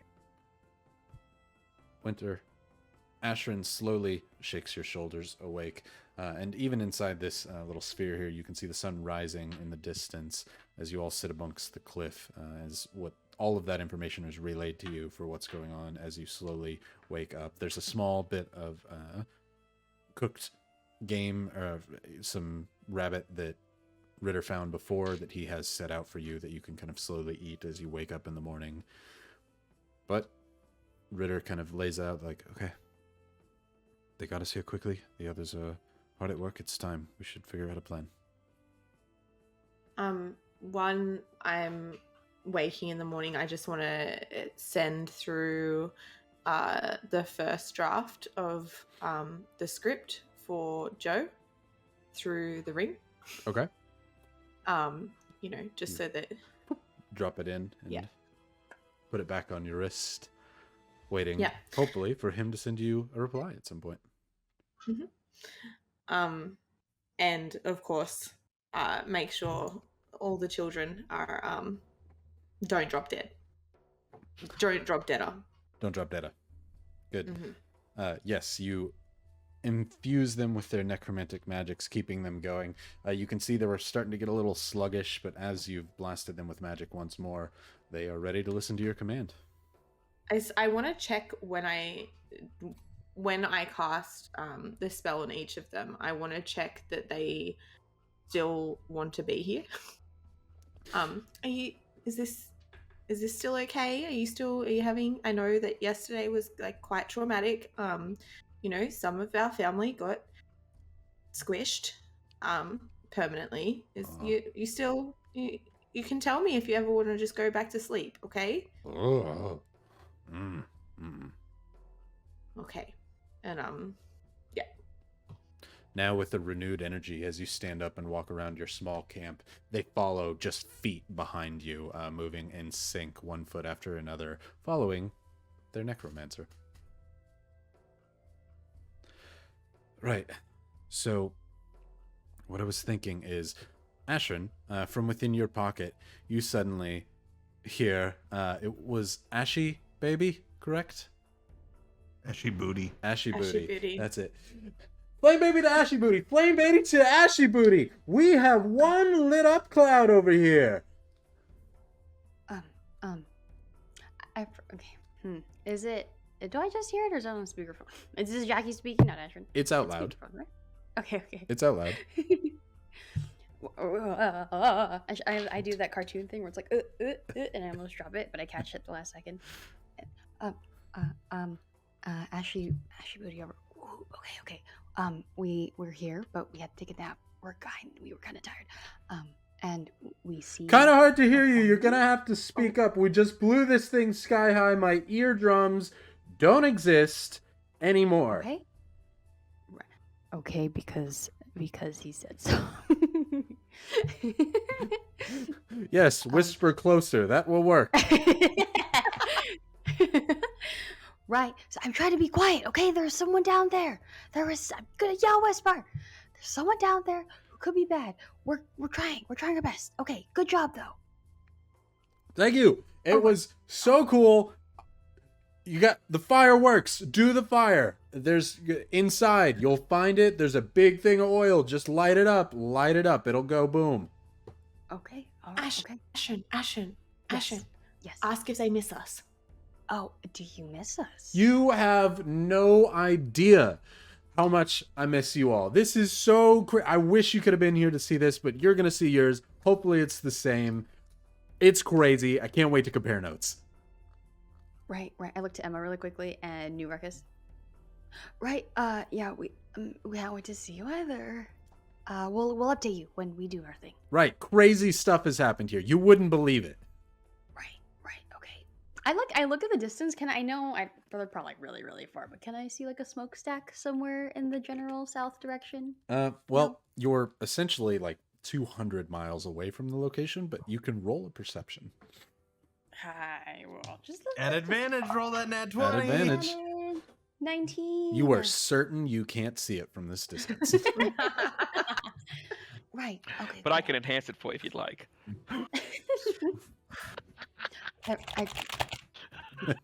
They're done. Don't know if you heard. Exy, maybe you could see it, but they did it. Okay, which one did you end up going to? We need to know so we don't waste time. Southwest. We're at the southwest one. Perfect. We're going to go back northeast. Rook can meet up with his people. It's going to be great. We might even stop by Tadage's place. It could be awesome. Okay, don't go too off track. Be safe, please. I am nothing if not filled with adrenaline right now. Elijah's going to have to make the call. Because let's just go fight him. I think we just go fight him. No. No. Tadage, if you can hear me, Tadage, please. I'm taking my serious voice is coming back. My actual Asher voice is coming. Tadage. Don't do it, please. Oh, Tadage. I'm not going to go fight. I'm just saying I could. I'm so hyped up. You should have seen. I was like flying. It was amazing. We love the enthusiasm, but we'd rather have you back one piece. Okay, well, one piece it is. We'll see you soon. Let me know when you blow that thing up. Okay, we will. I'll draw a picture for you. Perfect. Winter says she'll draw a picture for you. I'll draw one for you. I'm not good at it, but I'll do it. That sounds nice. Jakey's you're character has to awful be at bad drawing. he has to be bad at art Doesn't because work. Jakey's so good. I've seen Okay. what you can do. It's terrible. The worst. Wow. We care for you and miss you You got kind of quiet there. Say again, louder. It's hard. This is hard. We care for you and miss you. I just wanted to hear it again. I heard the first time. Thanks. I'll talk to you later. Damn it. That's just so hard for me to say. She comes back and forgets she's surrounded by everybody. Asher now sitting like on the ground, cross-legged, looks up. Everybody's standing over her, looking at the conversation that was just had. So they blew up the tower. They did their thing, and we just finished up. So they're gonna go to the next one. They said no. I was gonna say they might stop by Tattage's, but then I said no, so they're probably not going to. But they kind of wanted to. But anyways, Yeah, we heard. we can. It was on loud sound. Yeah. Right. You missed them, huh? Right. Yeah. We were. You remember that whole part where we were also talking to them? What, are you jealous, Ritter, that I missed them? No, let's go. I think that we're ready. We're gonna just blow the thing up. You have your fire ready, Winter? Yeah, sorry, I just have to write something down real quick. As I'm ready. Ritter strings his bow and grabs a few arrows, steps out from the circle, which right about now has started to flicker before beginning to slowly fade from its arcane origin, because it's 8 hours, correct? Perfect. So as the sphere fades, you find yourselves standing on the edge of one cliff with another one nearby, with a ramp that slowly will lead down into this funnel-like quarry where all of the dirt has been sucked out of, miles in radius. Will we be going close to where we saw that farmer? Yes, going down this ramp will lead you onto this flat plateau. The farmer would basically be in between you and the large floating tower. So, Cool. Is that where we're headed? Yes. Emma's gonna scoop up Ruckus. Oh. Put him in the area. Whoa. And, Hey. As you go to put him inside the ribs, what are you doing? I'm putting you where you're gonna be safe. Unless you want to sit on the shoulder and then get hit by, I don't know, some arcane. Ribs it is. Bullet. Put me in. Okay. I guess Emma I thought you puts- were just ribbing me. Sorry, this is before. Emma closes the bottom. And as she does, she lifts up her shield and takes off the sickle that's attached to it. She adjusts herself and she gets ready. His head pops out from the cloak from inside. He said, I thought of another one. You can't keep me caged. Sorry. Before he throws the cloak back over. Turns out Ruckus in his shadowy form, who had been alive for a while, had been told not to do as many puns, but now doesn't remember that as he closes the cloak around himself. Inside your ribcage, Ruckus still sits, though he does have weight to him now, and it's kind of uncomfortable, so it's less ideal. Might want to think of a solution at some point, but it works for now. Since, you know, how the hips work, I just imagine his little legs like dangling where my legs are. Yeah, absolutely. He sits on your hip bone and holds on to like the bottom rib cage. Yep, that's how it works. I like that better. It's now canon. Now canon. As they say to XC when he changes forms into a cannon. Right. Who is leading the group down into this little plateau? I turn to Ritter. Ritter. Front or back? I prefer behind.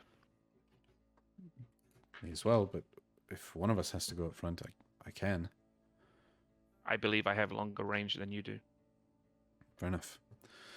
Ritter holds his bow out with some arrows and says, then off we go. So he starts walking down the trail. It's very loose gravel here. This wasn't meant to be like packed in. It's a slow slope, but it still could lead somebody to fall, and it is a single ramp that could fall off on either side. There's no railing, and so falling might not be great. So everybody just roll me a general athletics or acrobatics, whichever is higher.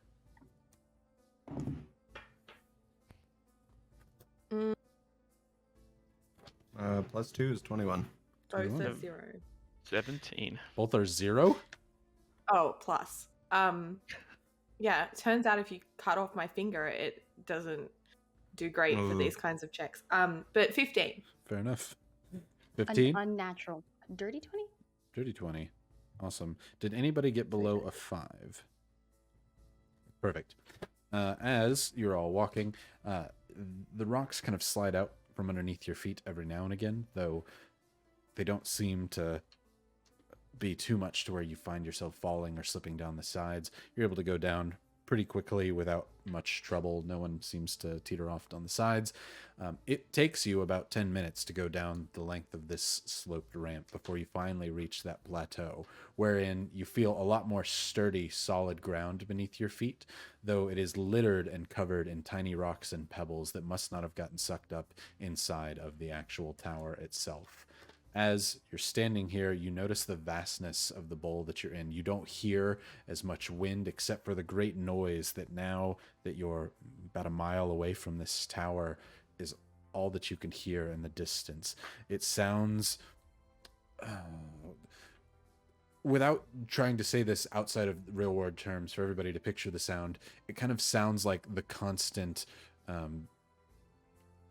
Inception sound, that like a big deep hum. It's very quiet now, but you're certain it will be almost deafening when you get nearby.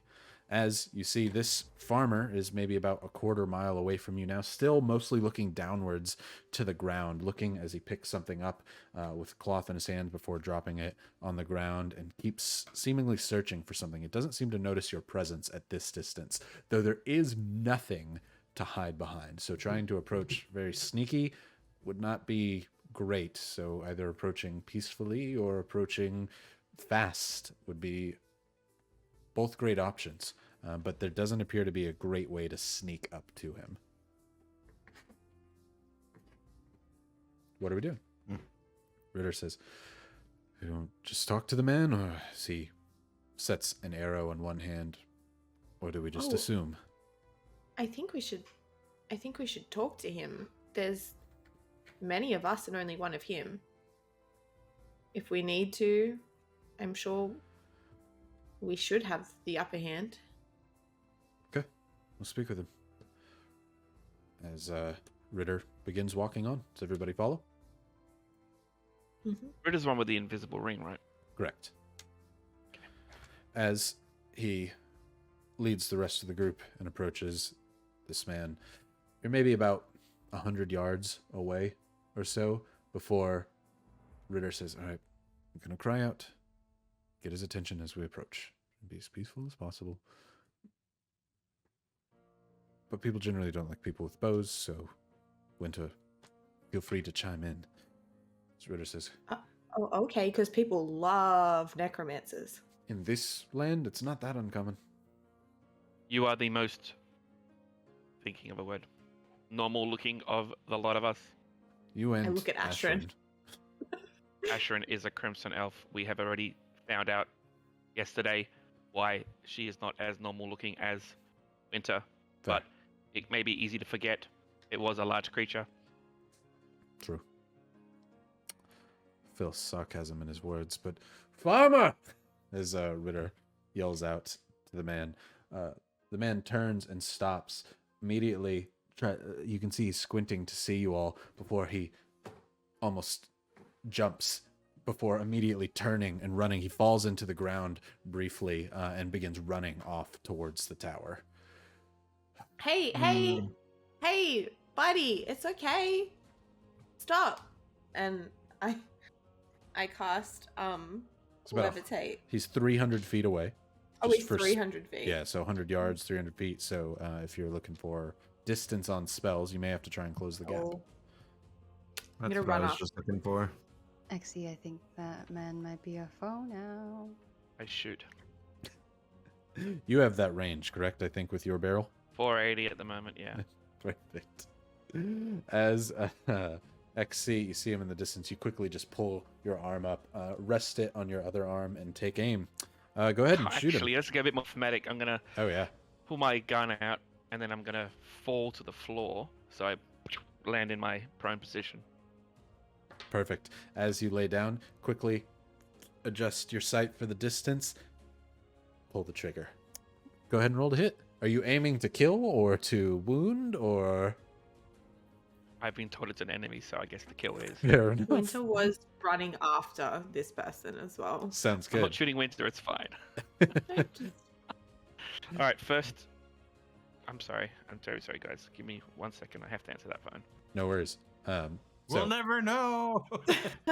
As the bullet So- flies by, ricochets off a rock, comes back, goes right in the barrel, and he's like, "Well, I guess I'll shoot again when I get back." As Emma, Ashton, and Winter. Winter It's is just running like, hey, stop. As you're running, Ritter's also going to be running with, but knocking an arrow ready to shoot if need be. Yelling out, "Stop." Roll a persuasion at I'm so sorry about disadvantage that, as the guys. bullet goes flying, Winter. No worries, Alex. I For those who don't know, I'm back in Australia, but I'm in quarantine for 2 weeks, and they have to do mental health checks every day to make sure we haven't gone crazy. Yeah, probably a good idea to answer that call. Yeah. I don't want them beating down the door. Hey, what are you I'm playing D&D. Leave me alone. I am a robot right now. As you hang up, and they're like, "We got to go check on that guy." 01100. 12. 12. Perfect.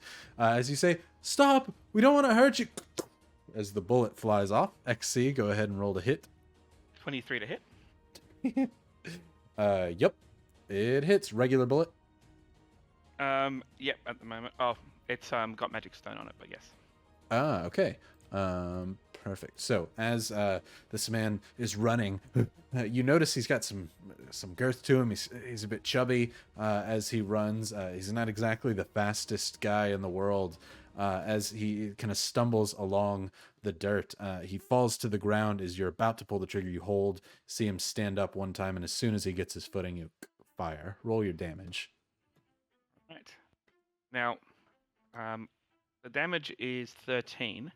As the bullet hits, a auditory phrase plays off the bullet, saying, "Stop moving, or the next one will hurt more." Roll a intimidation at advantage because you shot him.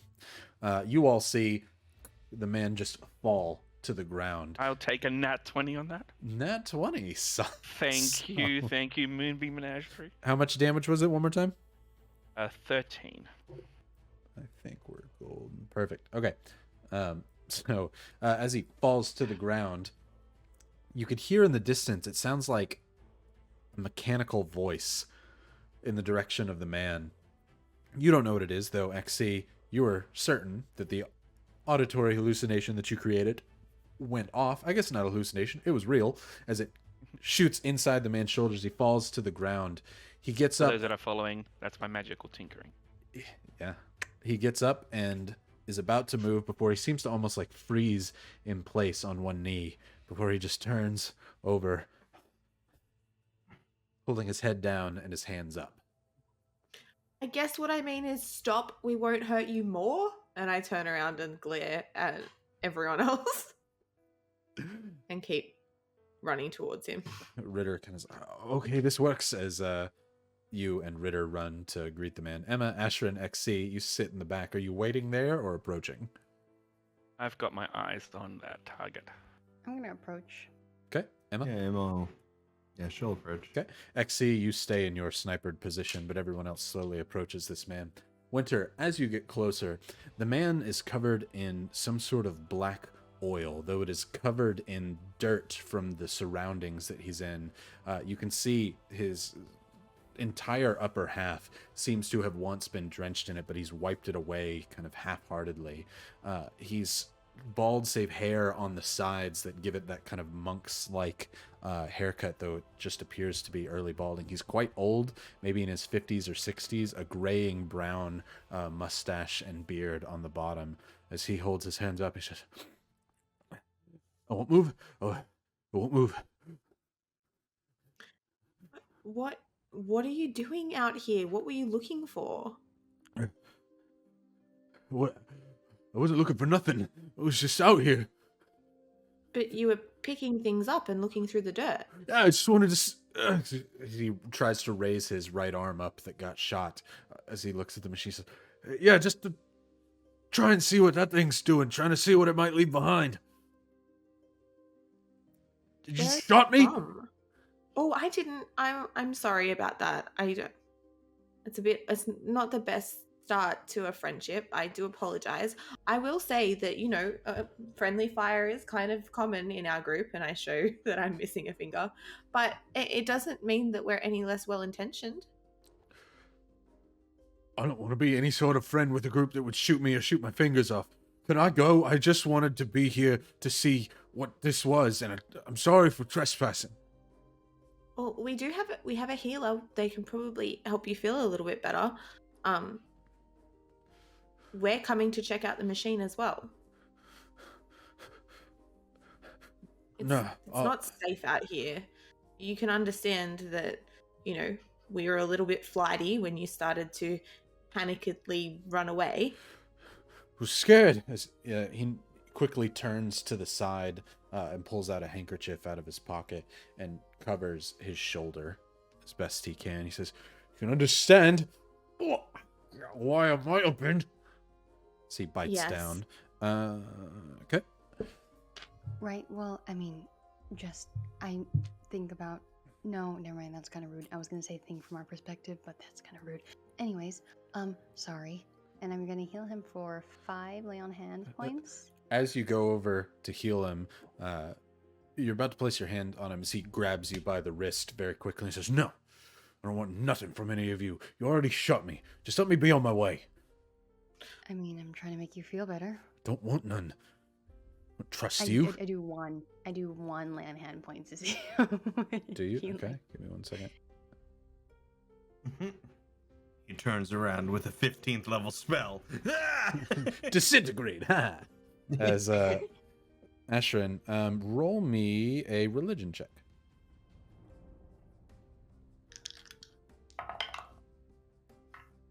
17. 17. As he's holding onto your wrist, you quickly just flick your finger towards him, basically like flicking healing magic onto his wound against his desire, but trying to help him. As you do so, you see the Ren energy where it normally seeps into the wound and closes it. You see it almost fade off and dissipate from his shoulder, as if it had no effect, as if there was no wound there. He says, "I told you I don't want none." There is something weird about you. When he grabbed me, did it feel like he actually grabbed me? Was it like a normal force? Roll a perception. You're at, I would say, at disadvantage, but you're at advantage, so just do a regular roll. Okay, 17. 17. He grabbed you pretty hard. He's a farmer. He may have some strength, but it definitely was a forceful grab. Winter, you saw that too, right? Would I have noticed that? Right? Are you asking her right here in front of him, as he's still like held your hand? Just curious. Yep. Okay. Yep. No. You would have just seen the energy fly towards Asher, and you're akin to how that energy works. That's not something Winter's typically attuned to. So he says, "I told you. Can I stand up without getting shot?" Okay. What happened, Ash? I mean, Nothing happened. She tried to cast some sort of spell on me. I don't want it. Okay. This is Jackie asking. You can deny lay of hands, like if you don't want it, like shoo it. No, not typically. Oh. Well, I tried to help him, and instead of the thing doing the thing it does, it just... How do I know? That's what you were trying to do. You just put magic towards me, and then suddenly I told you I was trying to help. Did I know? Winter and Emma, roll me a perception. Can you see counterspell? Usually it's a vocal and semantic thing. But like, Is that a natty 20? Natty 20. That is not a natty 20 for me. What a stunning dice that is. But it is 16. I know, right? Buy from Level Up Dice now. As Emma, you look over at the wound where Ashton says she cast some sort of spell. It must have worked because there's no blood on this handkerchief that he just put over his arm to seal some sort of wound. But she's saying that it doesn't, so something healed the wound. Or there was no blood to begin with, or there is no wound at all. Check his teeth. I don't want him to For bite what? me. Open your mouth. I point at him. 2 Say seconds. ah. 2 seconds. Okay. So he goes, I don't know, you shit. He stands up and says, I'll be shaking my leaf. Well, he'll be shooting you, I say, pointing back at XC. For no reason? For just coming to try and find whatever's left over from that thing? He quickly glances over his shoulder. You notice it's almost like a tick that he looks at something before looking back to you all. What are you looking for?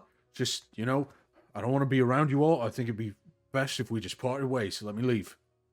What are you looking at? Oh, just away from you. I don't like looking at you. You're ugly. All of you. Not from around here like I am. Foreigners is what you is. And I don't like you. It's incredibly rude, sir. Those of you who can hear, roll an insight. Woo! Woo! Bloop, bloop, bloop, bloop, bloop. 17. 17. 16. No way. 16. No way? 26. With my +7 insight. Somebody's a full cleric now. Yeah. Everyone here immediately, if it wasn't obvious already, you confirm in your suspicions. You all kind of look at each other briefly before turning back, not buying this guy's bullshit. Something is very off and up here. Says, I just think it'd be best if I walk away. I go search over there for goods. You can have the rest of this area. All right? It's So best what not to are be you- near the machine anyway. It takes everything, sucks it right up. I'm more experienced. I'm gonna go that way. You all you can search here. I just started searching. No, So what what- I think is going to happen is you're going to stay right there and you're going to tell us everything that you know. So, Or our friend over there is going to shoot you again and again and again until you're dead. all right. And then who knows what I'll do with your body. Roll an intimidation. While that is happening, can I divine sense? Absolutely. I divine 21. sense. That tells you if there's any living or dead nearby, correct? Good, evil, anything affected by the hollow spell, or location of celestial fiend undead within 60 feet. And you can just do that at will? Yes. Nice. Well, beep, beep, beep. There's a lot of undead right behind Winter. And right in front of you. This is definitely an evil undead creature that you're speaking to. He says, I think... What'd you get, Winter, by the way? 21. 21. He says, you know what? I think you've got a good point to you. Matter of fact, before he just runs, he begins sprinting off towards the tower as best he can. He's undead! Now I'm going to cast Levitate. Okay. What's the DC? And it's a will save, correct? Not It's a will, wisdom. save. I Get asked outta Will here. to do the saves. Nice. Nice save. It's a con save. Oh, con save. Yes. Right. What your DC is? 16. He beats it. I rolled a 19 plus 3, so that is Ah. 22. So as you try and pick him up off the ground, he moves just a foot off before falling back down and flipping you off from behind as he continues to run towards the tower. XC, you now If- also see this person running away, and Emma, you see him running away. I was gonna say, would he have passed me as he's running? Yeah, if those of you who want to, I'm assuming Winter's Levitate is kind of at the ready. Ashrin, Emma, and Ritter could all make an attack of opportunity, and XC, you've been trained on him as you see him run away. You could also shoot, if that's what you're wanting to do. I would. Ashrin, as he moves, then yeah, you're going to take a swipe at his Achilles heel to try and cripple him. Emma, Do the zombie Ooh. babies get it too? if you want him to, it's your will. Perfect. Perfect. Then I will 17. cast hold person. 17 does hit. Okay. And hold person is a what save? It is a wisdom save. Of DC 15. Okay. XC, you're making shots, I assume? I'll let everyone do their thing, and as soon as he breaks away from the group, like, basically once they've attempted their localized things, I'll then shoot. Okay. And then I'll go Winter, last, in other words. if your that makes sense. attacks as well. Only one of the zombies hits. Okay. So damage from that, and then Ashrin, you definitely hit. So damage. 7 piercing. 7 piercing. Okay. And how much from the zombies? Hold on. Why have I forgotten my zombie stats? While that happens, Ritter kind of caught off guard there. He draws his bow ready to fire if he gets any further, but chooses not to make an attack at all. Fuck. That is 9. 9. So as he begins to run away, one of your zombie children that has slowly surrounded him to try and make him feel more threatened, as soon as he moves, just takes a bite into his leg, pulling off a piece of his calf as he runs along. Ashrin, you stab right through the back of his heel, certain to cripple any normal being as he kind of stumbles as he moves. But being that he has this undead nature, you can already almost begin to see his skin reform. As Emma, you say, before you hold your hand out. Can you describe what your new magic hold person looks like?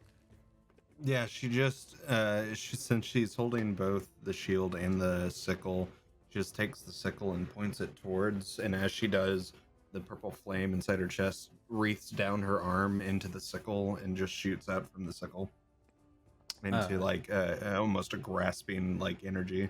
As it shoots outwards, almost like a lasso, it whips around him and circles, completely enveloping his body in a purple flame-like rope as he stands there, held still.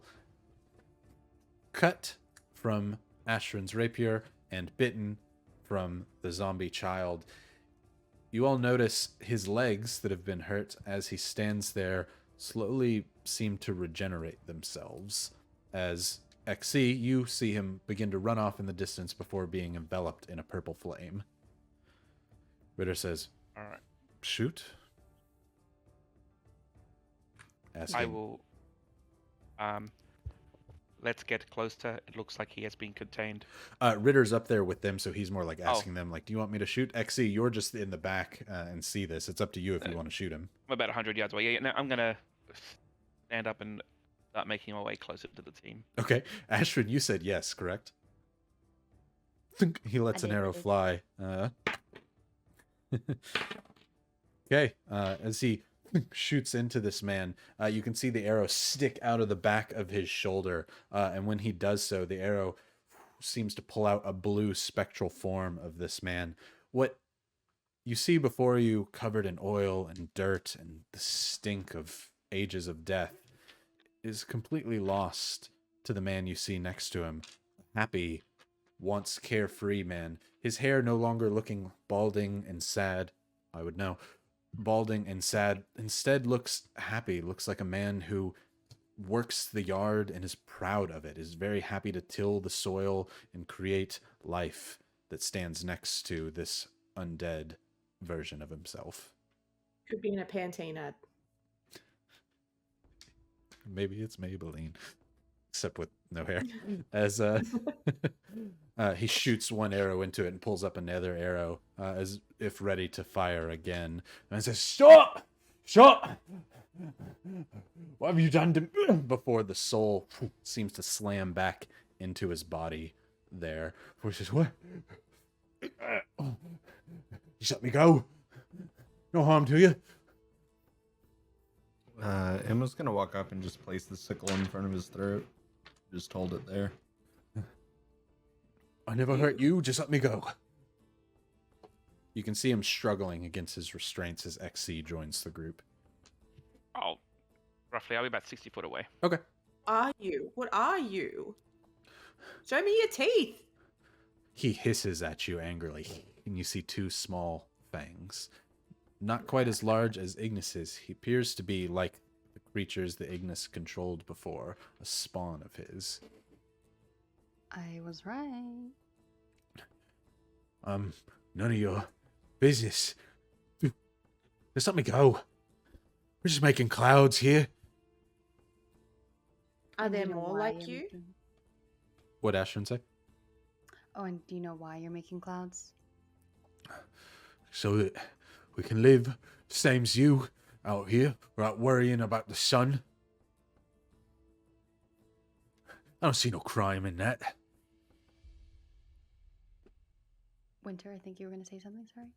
Well, I mean, he's making some good points here, but I was wondering if there are more people like you manning this weather station. You think I can't run my own cloud maker? Screw you, lady.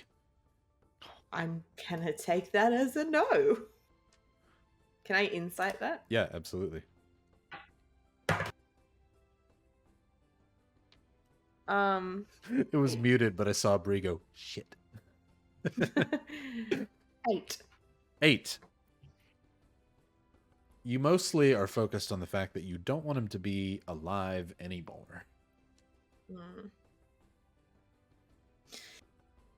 Well, I mean, I guess there's only one of him. Right. And so, best leave me alive so I can keep running it. Yeah? Let me go. Now that you know it's just for clouds. That's all it is. Mhm. Just let me go. Is there an on-off switch inside the cloud machine just so I can make sure that I don't touch it? Just don't go in it. Just leave it alone. So if I go in it, Don't. that would be bad. Yes. Very bad. You could get sucked up into the gears and die. Ooh, that does sound bad. Very bad. Don't do it. It's for your own health. So if I went in there, which but would be don't. bad, Yes, don't do that. where is the door that I shouldn't go into? No, just don't look for it, and then you won't find it. Just leave. But I have to walk around this thing. No, just go back up the hill you came. Just scram. Get out of I here. have- He's trying I to have to pull go against this the- way. He's trying Emma to pull just against your restraints. Let out this sigh, and she's gonna cast Turn Undead. As he's currently Well, not held, cast it. unable to move, you Oh, there's a reason for Okay. why I'm doing this. held unable to move. You hold up the shield or the ring. Which one has your godly symbol on it? They both do. Perfect. As you hold both of them upwards, the face in front of it, though none of your allies can see it, begins to scream out towards this man. The onyx face of your god tries to pull him in towards the shield in his mind, tries to end his life as undeath. He tries desperately to pull away from your bonds, but seems to be unable to. But he says, "No, stop it!" Wisdom 15. Yep, didn't make it. Cool. What is his CR? Is it lower than our level? Because if so, he's going to. It is 5. Does Grave Clerics, is that the one that goes up to your level? Yep. Okay. So he just. As he says, "No!" Like Thanos, he just evaporates in a cloud of dust. I prestidigitation any of the dust off me. Someone's at the front door. I don't know if you all just heard the spooky sounds and someone's at the front door. Our doorbell has the spooky sounds activated to it for Halloween. Sorry about that. Yeah, as you quickly just remove the dust from you and your children, Ritter says, "Well, okay, that's one way to do it. But if he is the only one to run it, should be clear. As long as we can figure out how to get up there." Emma starts walking towards the machine. She looks back and says, "He wasn't going to tell us anything anyway." Well, you definitely can't now. Ritter walk kind of over waves to- over XC. I walk over to where the body was disintegrated. You see down pull out- below in the dirt, it is a mixture of ash and fresh brown soil. I pull out the magnet, which now has a small chain attached to it, and rub it across, or make it swing across the remains, seeing if my bullet that has a little voice activated feature is still there. Roll a investigation at advantage because you have a magnet. As XC takes up a new hobby, as he magnets over this beach here to see if he can find any remains. 24. 24. You hold your necklace out and have to pull it away from you so that the necklace doesn't stick to you before you hover it over the ash on the ground. As you begin to feel the necklace almost pull itself down towards the metal as much as it's pulling the metal upwards, eventually it overcomes the weight of the bullet and it goes right up to your necklace. But also, you feel a second kick. And look, there appears to have been some sort of amulet in this man's pocket. As you Cool. take a look at it, this amulet seems to be a fired wrought iron so that it becomes jet black piece of metal that looks like Ignis's face. The upper half with the fanged downward of the warforge that you know to be the vampire.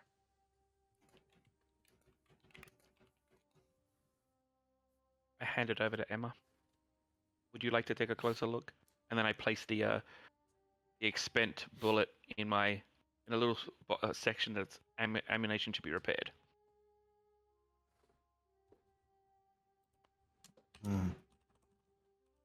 What do you want me to do with this? This seems something that you may understand better than me.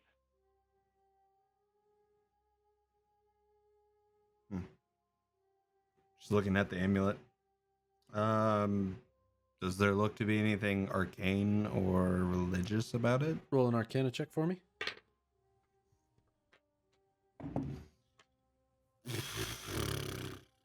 Go by your level up dice.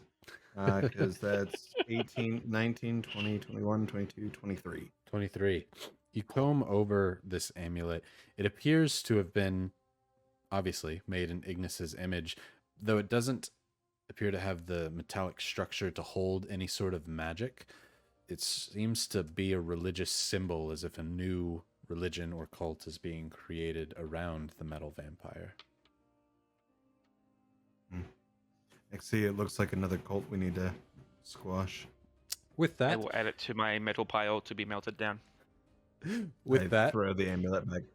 it's 7:58. Why don't we take a quick break, 7-minute break. We'll come back at 8:05, and we'll go from there. Make sure if you haven't entered the giveaway, it's still going to be at the end of the night that we do it, but make sure you enter for some of those 3D printed goodies from the Dirty Dan, and we will see you all in about 7 minutes. And during this Be Right Back, I'm going to play the song from Verity that they made, so check that out while we're gone. BRB. So good. So good.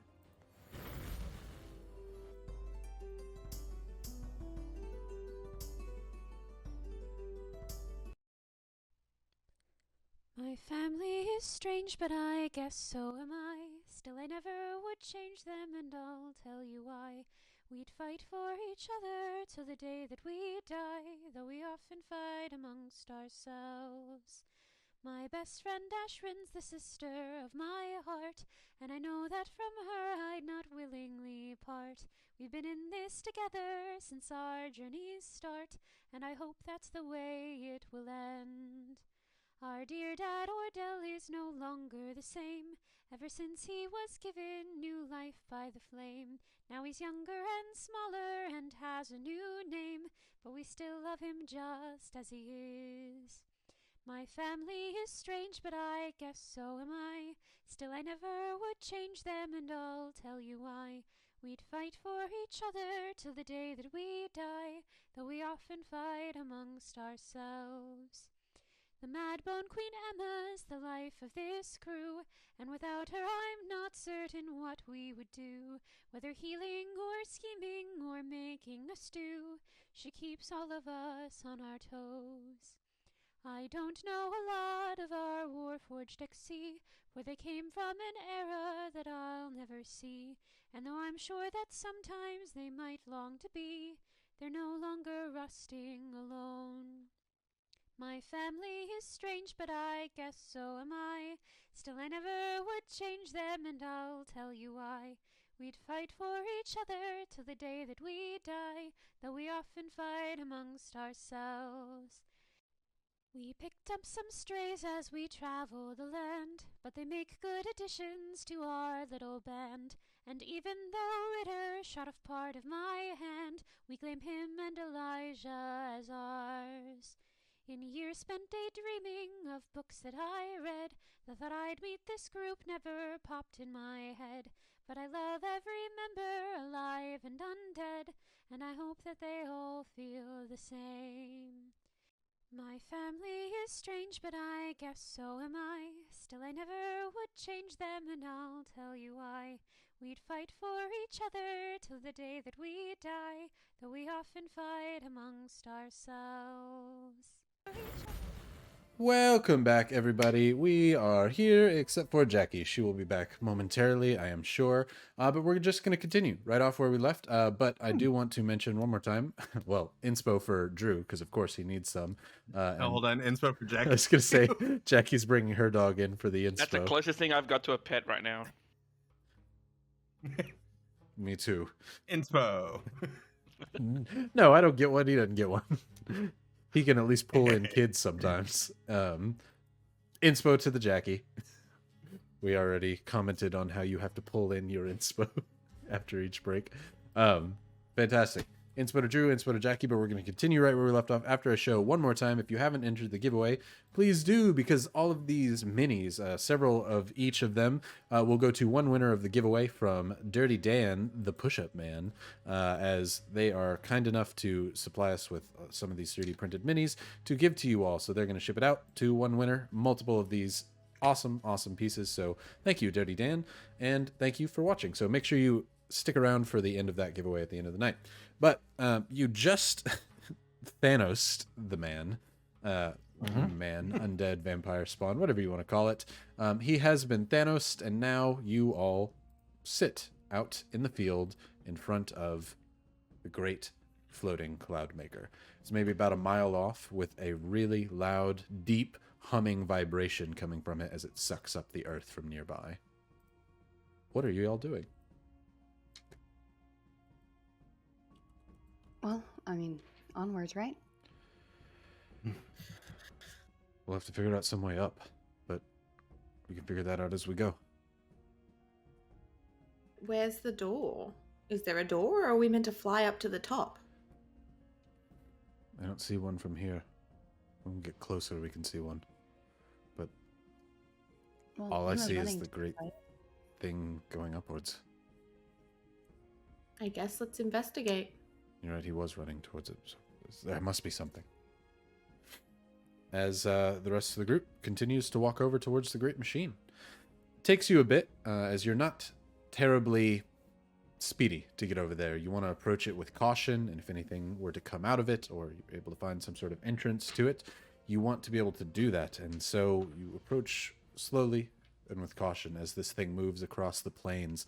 It takes you about 10 minutes before you get to where you are maybe 600-700 feet away from this thing, and even from here you can begin to feel the wind being pulled from behind you towards it. The hum from it has gotten incredibly loud. You have to shout to hear each other at this point, and you're certain if you get up into the machine it will be near deafening and very, very difficult to understand each other. But everybody roll me a perception check. Good job, Brie. I can see the joy in your eyes. 19. Was that a 1? You're muted, by Can't the hear way. you, Brie. Yeah. Yeah, it was a 1. Do you want me to add anything to that, or are No, you just you- happy for it to be a natural 1? No, I'm happy. We're good. 19 from Emma. Exy. And the noise is a bit distracting, so only 13. 13. Ashrin. 18. 18. From here, the way you look up at this thing, again, it itself is maybe about 100 foot in radius, this great cylindrical tower, and it's maybe about 100 feet off of the ground, sucking up dirt in almost a great tornado underneath it, and spans maybe 500 feet tall. The only entrance you see is the hole on the bottom of this thing that is sucking up all of this dirt. Huge chunks of rock ore and sand and just fresh dirt from the ground get pulled up towards it, slowly being sucked up into this thing. You can hear great things being crunched and crushed inside of there, being turned into the clouds up above. Well, shit. That's a problem. What are we doing? I guess... Oh, we could always blow a hole in the side of it. Yeah, I mean, Ordell said that the fire worked well. And we just need to find oil and just light it up. It definitely sounded like they were inside there. Must be oil Yeah, he inside also it. was yelling. Okay. So we do need to get into it, and there's something that we can blow up inside. Hopefully there's oil. He was covered in it, so something up there. But I mean, if Farmer Boy can make it, and maybe there's like a code word. But he was a vampire. Do you think he could like turn into a bat or something? He only had little Actually- itty bitty fangs though. I think we all might be overlooking the fact of just asking Ordell how he got up in there. Emma, genius. So Ashy Booty to Flame Baby over. You were like screaming at this point, so can you really roleplay it for me? Ashy Booty to Flame Baby over! Perfect. Inspo. As you scream out, just wanted to hear Jakey scream out, "Ashy Booty!" to see if he comes in. Like, what are you doing in there? I thought you were playing D&D. As you hear, Not tonight. so you said Ashy Booty to Flame Baby. He goes, "Flame Baby to Ashy Booty. Are you done?" We're trying to get in! How did you get in? I told you, it was like I was flying. There's a big hole in the side. Just fly up there. What? You got... Oh. How close to the hole are we right now? The bottom of it is about 100 feet up. You're maybe 600-700 feet out. You could run up to get over to it and fly upwards to it if you'd like. So I just will it? You gotta fly in. There's a hole on the side of the thing. I don't have wings! Me neither, but I figured it out. Okay, sorry. Alex is for a second. Sorry. I just realized I wasn't on mute. My God. That's so funny. Oh, I didn't hear it, so Sorry. I don't think We get- stream heard it. We get food delivered only at a certain time, so it's like, oh, I get to eat. It's alright. It's just Red Wagon Inn ASMR. Yeah. Okay, so okay. He just flew into it. Do you want me to fly in there? Oh, wait, sorry. Okay, goodbye, miss you. Over. No, you! Over! Before he seems to not respond anymore. He's still in there. Yeah, he's still in there. But it's been ages. Shouldn't have you have like moved on from there now? I don't know. Did you all hear that he was still in? Oh. Maybe it's He a was labyrinth yelling inside. over the- Right. Okay. Well, okay, I'm gonna go. I'm just gonna. Can I run up 100 feet? You said we're 700. Yeah. 100 feet away from the underneath, but 700 from the hole. Yes, sorry. Sorry. Yeah, no, You're you're good. multitasking. No, purely writing that, yeah, we're professional role players here. Yeah, so it's about 600 feet away before you'd be directly beneath the Great Tower. But then about 100 feet up to where you'd reach the bottom of it where it's sucking up all the dirt. As Ashrin's running, Emma's just going to use thaumaturgy so she doesn't have to yell. And so just in a normal voice, you have the amulet with the wings, you know. Oh, right. Oh. Right. Wait. She like jumps midair and just expects it to work. Do you try it? No. Probably when I get closer. Okay. Wait. What are you gonna do when you get in there? You're not a fire baby. Well, hurry up! What's the plan? Ashrin has gone running towards the tower. Ritter said, I don't know the plan. I guess she has one. And he begins running behind. Because Odell could blow it up because he's made of fire. We'll have to get her up there and then you in there. There is no plan. Chase after Ashrin. Yep, Ritter and Winter are now chasing after with zombies behind. Emma looks at XC. Story of my life. No plan. Let's go. Biologicals. Let's go. Ashrin, do you remember exactly how your necklace works? I have the exact text memorized in my brain that I can see. In your brain. In my brain. Brain. My electronic brain. Perfect. Well, as you get closer, you're all maybe about... You're right on the outside edge, so you'd be about 50 feet away from directly beneath this thing. Now that you're below it, you begin to see the mechanisms that are pulling up all of this dirt. It appears to be doing this in some sort of mechanical nature combined with magic. It is as steampunk as it gets in that it is a combination of magic and actual mechanical movements. There is a vacuum created up inside of this with all of the motors and gears that are pulling air and sucking it upwards. The magic is what is basically amplifying this to be so large. But looking up there, you do not want to get pulled up into this thing. It is a series of blades and gears as sharp as you can imagine, pulling up all of this stuff, breaking it down into small pieces. As you're now on the edge of it, you begin to feel yourself being pulled by the wind around and upwards. If you go any closer, you're going to have to try and withstand this wind to stay on the ground. Okay, I'm gonna not get pulled into the center.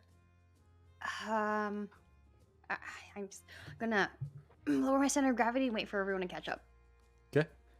Ritter comes over and he kneels down next to you as you're kind of walking next to this thing. He tries to yell out, but you're so close to it now, the volume is so loud, it would be near impossible to hear each other scream without some magical amplification.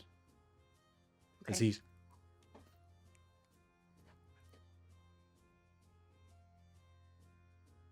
Sorry, the Finding Nemo. You're really cute, but I can't understand a word you're saying. I point to Ritter Thanks. and say, What are you saying? Casting message. He says, I'm Yeah. trying...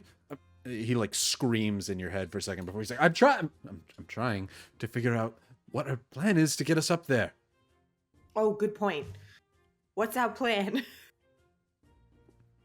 She also yells, Flame baby! I mean, Ordell said, we just will it. We fly, it just happens. He was on loudspeaker and I'm pretty sure that's not what he said. I asked him and I was like, I don't have wings. And then he was like, I don't have wings either. Yeah, he said he figured it out. You just No? try. He said you Hold just on, try. let me ask Ritter.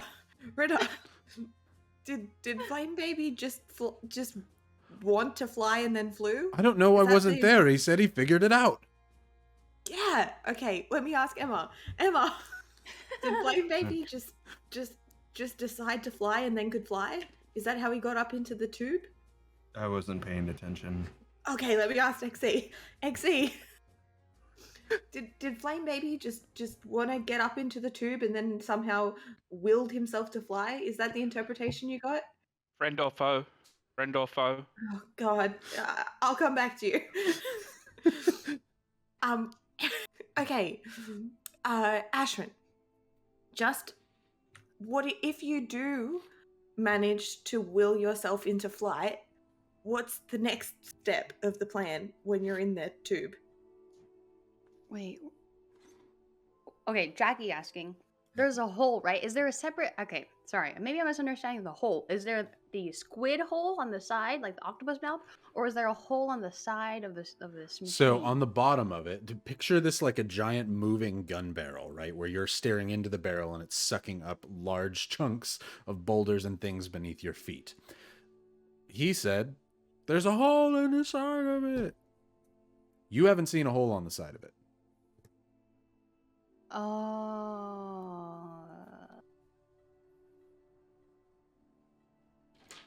Emma goes to point,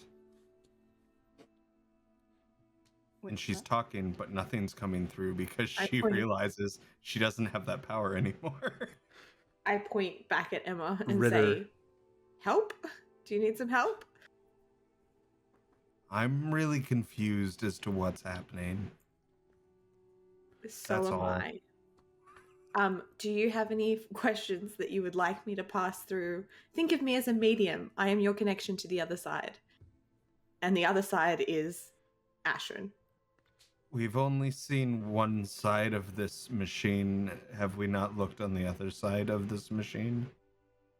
Ashrin, should we look on the other side of the machine? Yes, you know what? Yes. We're looking on the other side. We're looking on the other side. We're looking on the other side. We're looking on the other side. Randolpho. Friend. As Run to the other side. okay, so how are you gonna get there?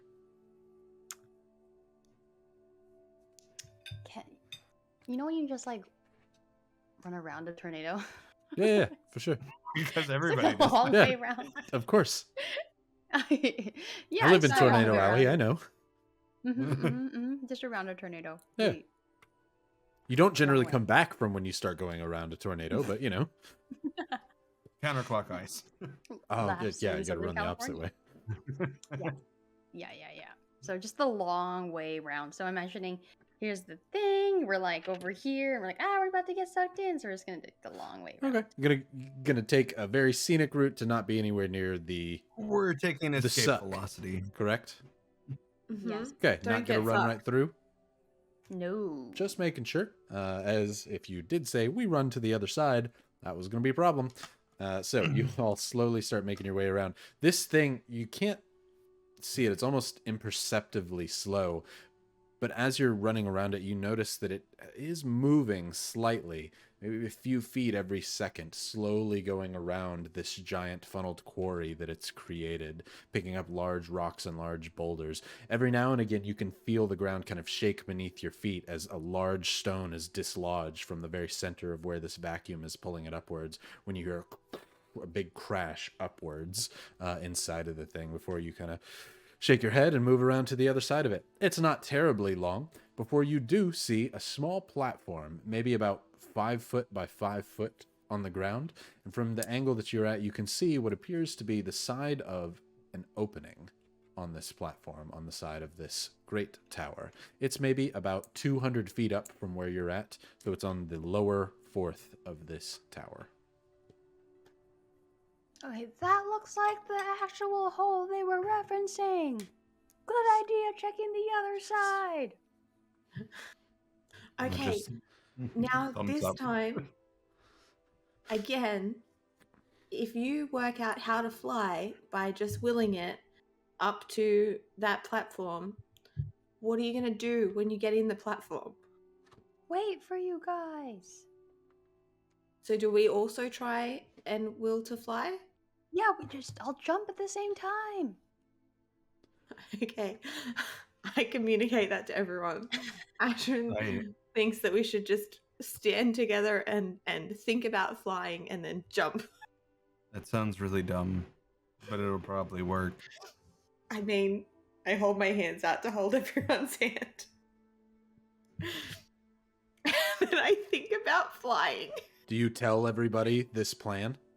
Yeah. Ritter says, okay, as he holds your hand. XC, do you join in? I have applied processes to compute the word flying.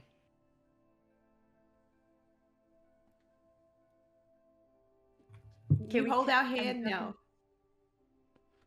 And we're holding hands. I'm gonna try jumping. Hold on. Is XC also holding this hand? Am I muted? You said I have applied processes to... Oh yeah, I'll still hold. That's I'll hold him- hands. Okay, That's making him sure. thinking. Okay. That's him thinking about flying. Got it.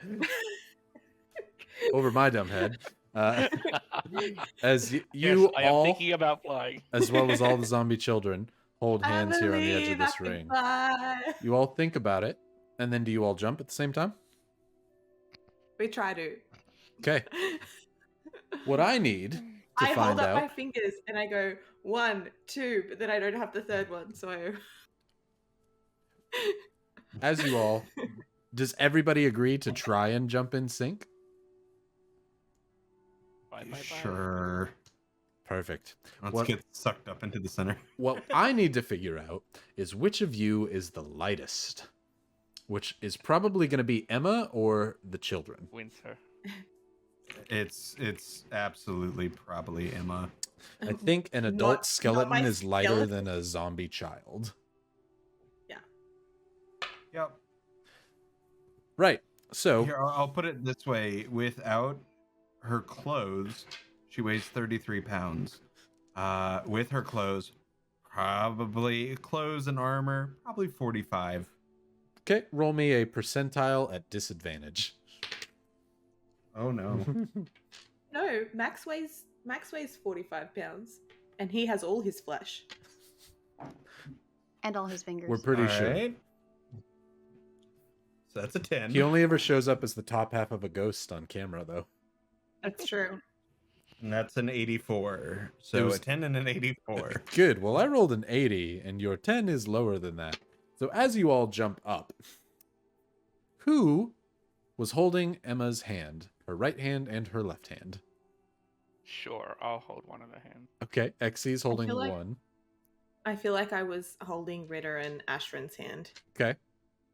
And then Ashen? I would probably hold Emma, Winter, and I mean, I think I'd be holding Emma's, but I don't. Okay. I was up first, so really. Winter and Emma. Sounds good. Right. So as you all jump, Emma, you quickly feel yourself pulled upwards. And for every inch that you get closer to this thing, like a black hole, you feel the pull getting stronger and stronger as your feet feel like they're almost about to rip off out of their sockets. As XC, you and Winter land on the ground, though you feel far less heavy than you did before, as you're now holding onto Emma as she's trying to fly upwards into this great hole. I need a strength save from Winter and XC. Wait, do we want her to go in the hole? Isn't Wait. that what we were hoping for? The fly spell worked for you. That's amazing. Also, 1 second. Winter, Yeah. who's to your left? I thought Ritter and No. Who's in you're holding whose hands? I was Ritter- holding Ritter and Ashrin. Oh, shoot. Sorry. Then it's Ashrin and XC. I'm dumb. I've been saying this wrong. Never mind. We don't have to figure out if you're Hey. holding him with your 3 fingers. Right. Right, so Ashrin and I'm just XC happy strength it went save. to the person who has advantage all night. In this moment, while they're doing that, can Emma grab her tail? Yeah. As you, it begins kind of flapping in the wind. They're holding both of your other arms, so it kind of, you try and like slither your tail up your shoulder and kind of wrap it around so it doesn't. Emma definitely was holding my left hand, which of course is shaped to fit the gun, so it's not a very good hand. So I only rolled a 9. And then I also have this aura of protection. While unconscious, you grant all friendly creatures, including me, within 10 feet, a +2 bonus to all saving throws. Oh, So that's actually an 11, but I also rolled a natural 20 for a 24 plus 26 total solid. strength. XC, as your left arm is mostly shaped like a gun, you try and move whatever appendage you can to hold Emma's. Emma, your hand quickly, as your tail, you can feel it begin to get ripped off. You almost let go to grab it instinctually, and that slight moment causes XC to lose grip of your hand, and you fly upwards a little bit before Ashrin, in her heavy plate mail, digs her foot into the ground, and not only holds you there, just flings you several feet off to the side and away from this great upward force, causing 3 points of bludgeoning damage, so 6 points. So 6. Wait, isn't that what we wanted to happen? Didn't we want to fly? Yeah, just not too fast. I was just gonna lay in the dirt for a little bit. So that was all assumption that you were pulling him in. Ashton is the one who also wants him to fly. Do you pull him in? It worked for him. Or her. Yes. Ooh, Okay. non-meta. Non-meta question. I'm still really confused as to what we're hoping for. So Ashton, you We are pulled her in. I do pull her in, but I just like, I felt like it would have been dangerously too fast. Like she might just like get bludgeoning damage, you know. Of from course. hitting the You want to side. all jump up and go at the same time.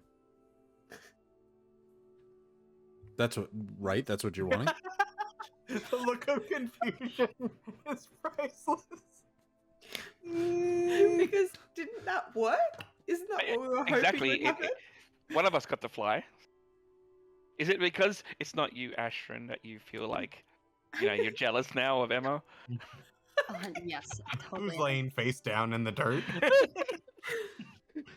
Lisa's just gonna point- I'm Lisa's sorry, gonna point isn't at- Ashton, that was your idea. Why did you throw Emma?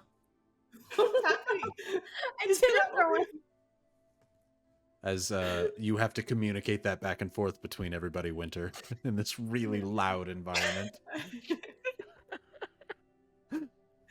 Can we go over what we want to happen again? Okay. I could probably levitate into that hole and then levitate the rest of us into the hole if that's where we're trying to go. Yes. Emma I uses just- thaumaturgy to yell out, "If I get thrown in the ground one more time." Ritter's like, Point at Ritter. What, Ritter? oh, did we want to go or not? I don't know. Me neither.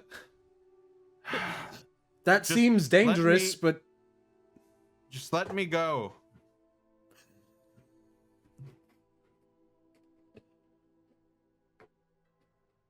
Okay. Hands up if you're thanks. And confused. Emma's gonna walk forward. She's gonna take the sickle, and as she does, she takes the point of it and taps the center of her forehead. She's gonna cast Death Ward on herself. And she's gonna jump. perfect. So I'm gonna ready levitate. Emma, so you jump into the tornado-like winds to pull yourself upwards, arms out, ready to go up, correct? That was the plan. As you put the end of the sickle on your forehead, a small purple-like glow and crack moves along the back of your skull, feeling ready to take whatever woes may come your way. As Emma leaps forward, kind of nods, jumps upwards into what I thought I made pretty clear was a meat grinder. As Okay, I've got the Death Ward. yep. So Everything's fine. Everything's we put great. you We're back about together? to learn. look, everything is a nail when you have a hammer. As Emma jumps upwards. As you begin to fly, you fly upwards before realizing this is quickly out of your control. And that loud humming noise, that great deafening boom as you move upwards, the great crunch of rock against metal quickly becomes reality as your bones, your gear, your equipment, raucous, and all of you. Levitate. I said I was preparing levitate. What And our bag of holding. I'm gonna cast levitate as she starts to go up, and then it gets a little weirder. Can Now, I cast Hold on, levitate? hold I on, will- I- Winter, you I will put it- metagamer. I will put it this way. Actually, I won't. Never mind. Hold on, Winter, you I metagamer. didn't say- I am not a metagamer. You were totally planning to levitate yourself, weren't you? What? I said I watch and prepare levitate. Yeah, to get yourself up to the hole. That's what you said. No, because my friend's getting sucked into a meat grinder, which I. Well, not really. They're flying themselves up.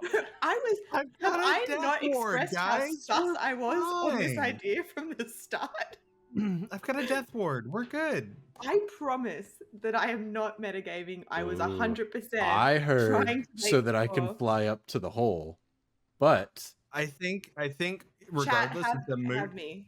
I think regardless it's a moot point because with levitate, wouldn't it still just pull that person in? Just they're levitated. levitate They're works different. suspended. Okay. They're suspended there for the duration. They can pick whatever height they want you at, basically. Ah. Yeah.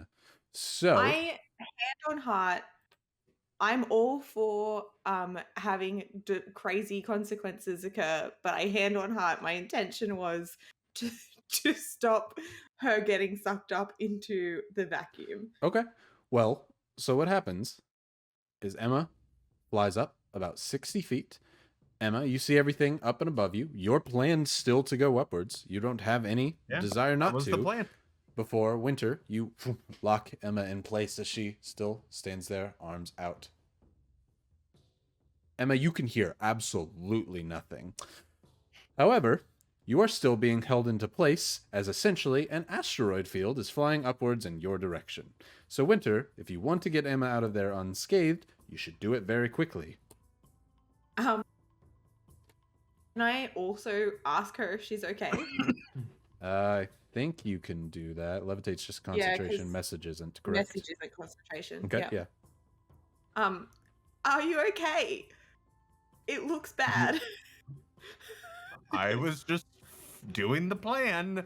Plan wasn't gonna work, so glad we figured that out. Is there not a hole? Like, there's a platform and a hole. That's not the same thing she's going up, right? No. Or it is. No. Is she anywhere near this platform? No, she's going up into the great vacuum and gear and metal blades of beyond that is sucking up all this earth. Listen, guys, I Can got I rid of bring my you down patron. I'm ready to meet my deity. Emma, can I bring you down? If I This didn't seems paint the bad. picture enough, there is a cylinder. The bottom half of the cylinder has a big vacuum with, Alex has got it going up it. On the side of the cylinder, there is a platform with a hole or a door. Whoever, and Emma will say back, whoever designed this, they did it terribly. But yes, pull me back down. Bring her down. Okay. And try and move her towards the platform. Do you float Emma towards the platform instead then? Yes. Perfect. Yes.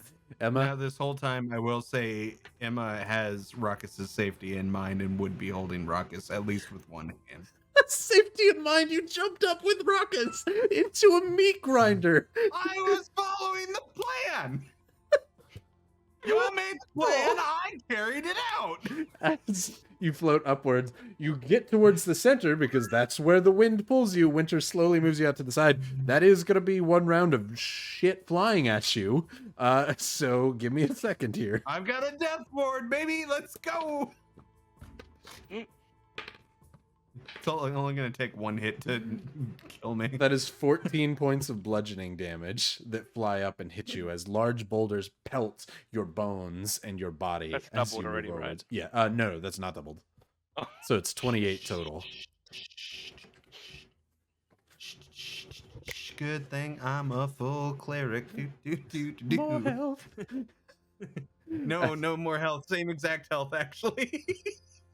As Winter, you slowly float Emma over to the side as everybody kind of very much like any sort of 2000s comedy movie. As soon as Emma gets hit, it's everybody winces in the pain as Emma gets smacked upside the head and the shoulder by large boulders. Before Winter, you move them out of the way from a large amount of debris flying upwards and gently float them 200 feet off of the ground up towards the platform and lay them down against it. Emma, there is a metal door with a glass window on the outside of it. The metal door is right next to this 5-foot by 5-foot platform. The door has a handle and a hole for a lock.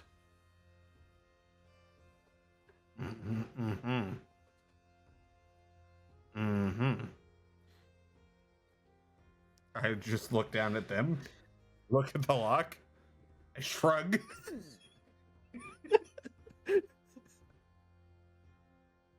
I have no way of contacting them. So words, what's happening right now is Winter used levitate, which they can move people up and down and kind of control where they're going. I think mechanically you can't move them side to side, but I've always let levitate be moved side to side. You can move them 20 feet in increments very slowly. So Emma has now been levitated up to the platform. Swim. Yeah, swimming style. They can push or pull against something. You got hit by a boulder. The boulder. You pushed off it. Yeah. How many feet up is the platform again, Rainbow? 200 feet from your location. Can I use my amulet 4 times since I can fly 50 feet in one direction? Yep. Can I do it consecutively? Yeah, no problem. I will do that. As Emma, you look over there and shrug. Ashrin looks up. Before all of you trying to figure out what Ashrin's plan is, Ashrin grows wings that off of the ground, flapping 4 times, each of them sending her 50 feet upwards, allowing you to grab just at the bottom of the platform. There's no longer any wind pulling you upwards into this. You can easily pull yourself up. What is your strength base score, actually? Strength base score. So like my mod? No, without the mod, just the strength score. 14? 14. You'd have no problem getting yourself up from a ledge like that. As she's hanging from the ledge, just Emma and Raucus are just looking down and waving.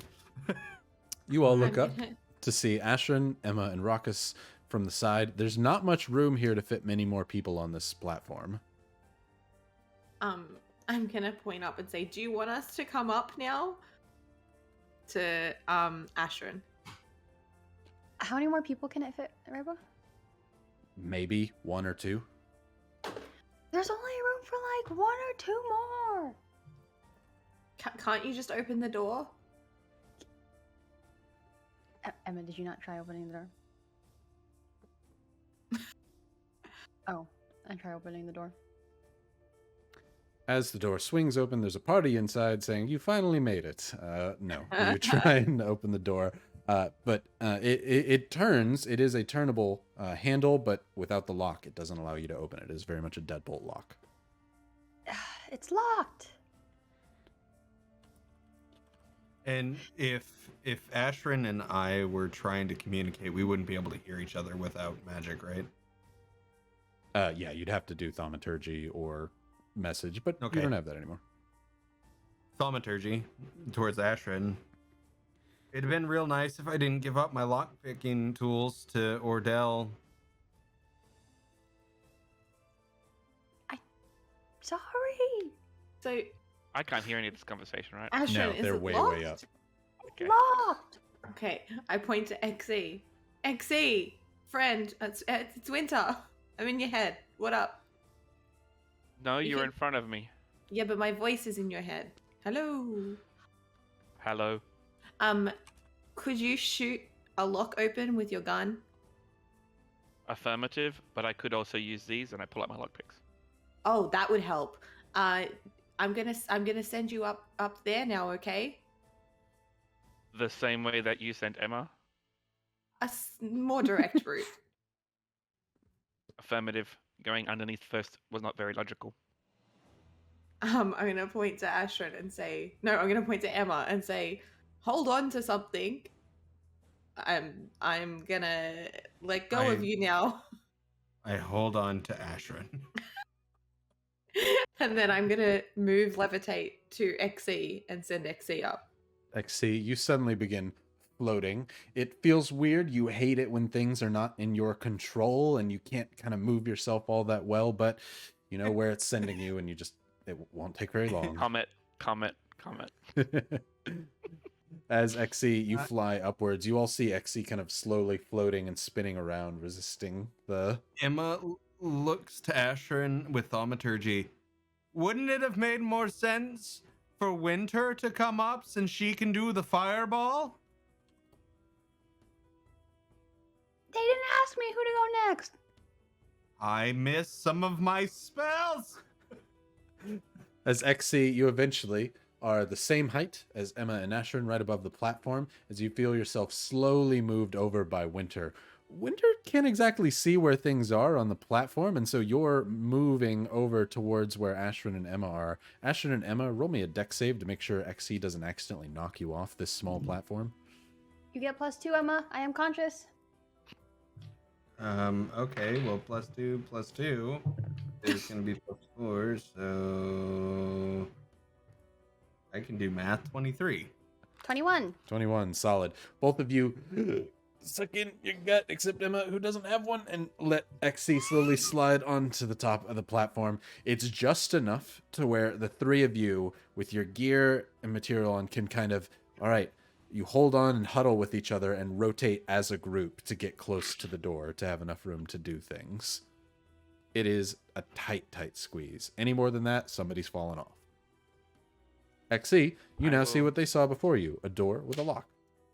I will attempt to unpick the lock. You have thieves' tools, correct? Or a lockpick? I'm actually fully proficient in them thanks to my level of artificer. Perfect. Go ahead and roll me a thieves' tool check. Or did I give you the thieves' tool? Who did I give the thieves' tools to? You know someone. I don't think it was Ordell, but I could be wrong.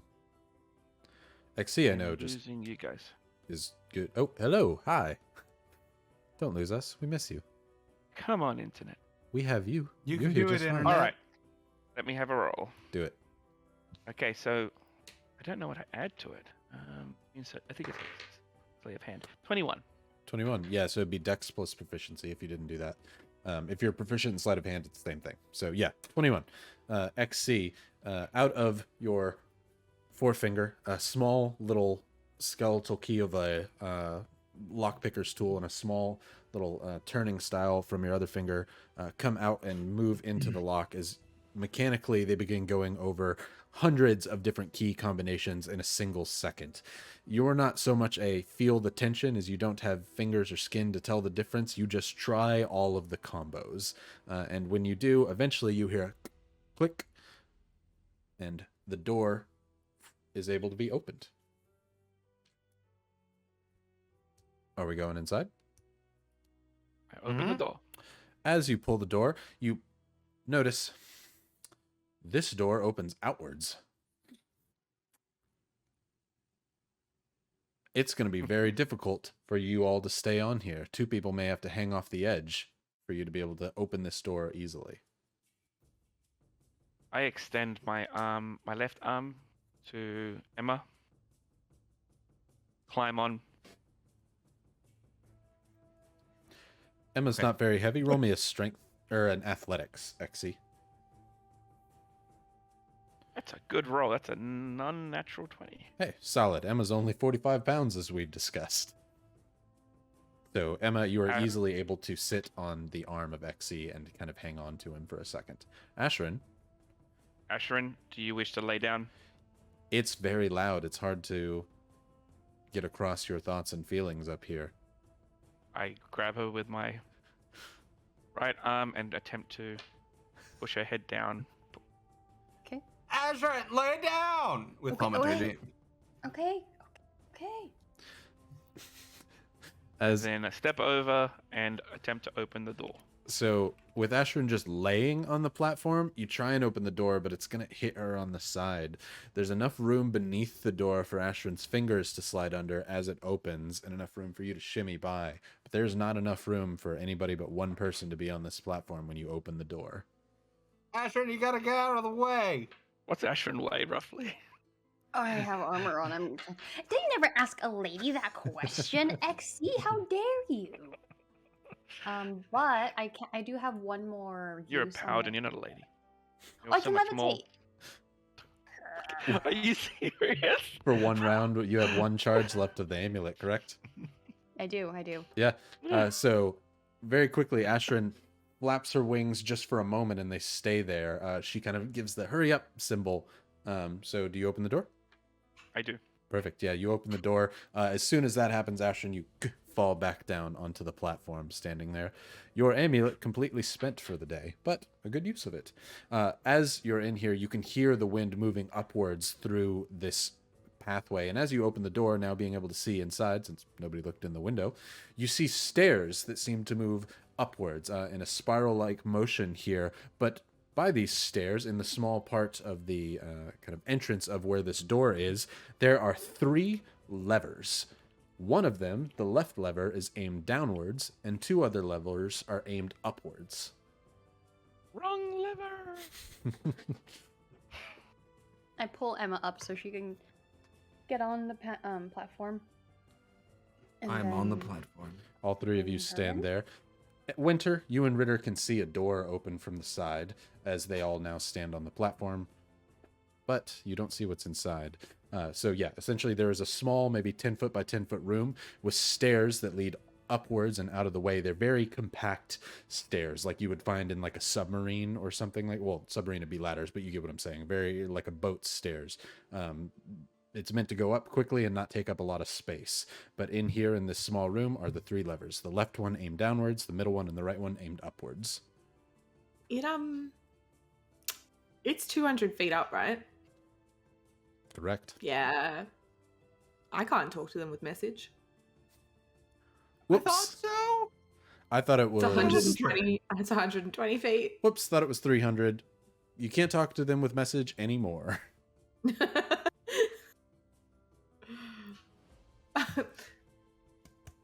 I don't know why this isn't working. That extra foot from being inside the door, that's right at the cutoff, you know? The door is made of lead. That's all it is. that would work.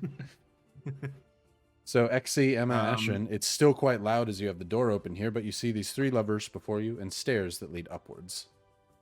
Can I just like lay down on the platform so I just lay down and I like look over, tell them to come. So you don't get vertigo?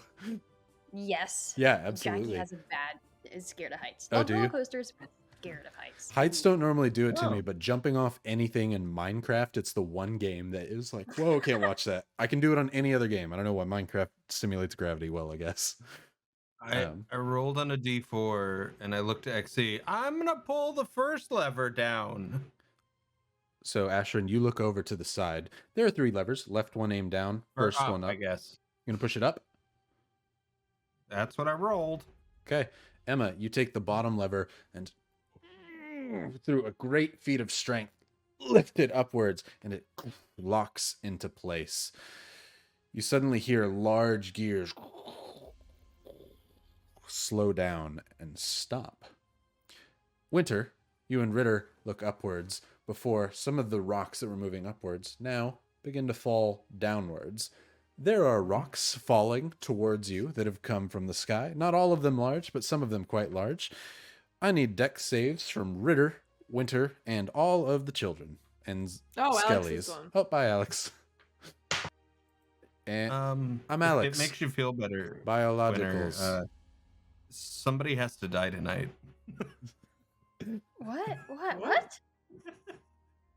It's just how it's got to be. If it's not Emma, it's got to be someone. Says Say who? things like that, Drew. Can't just say people have to die.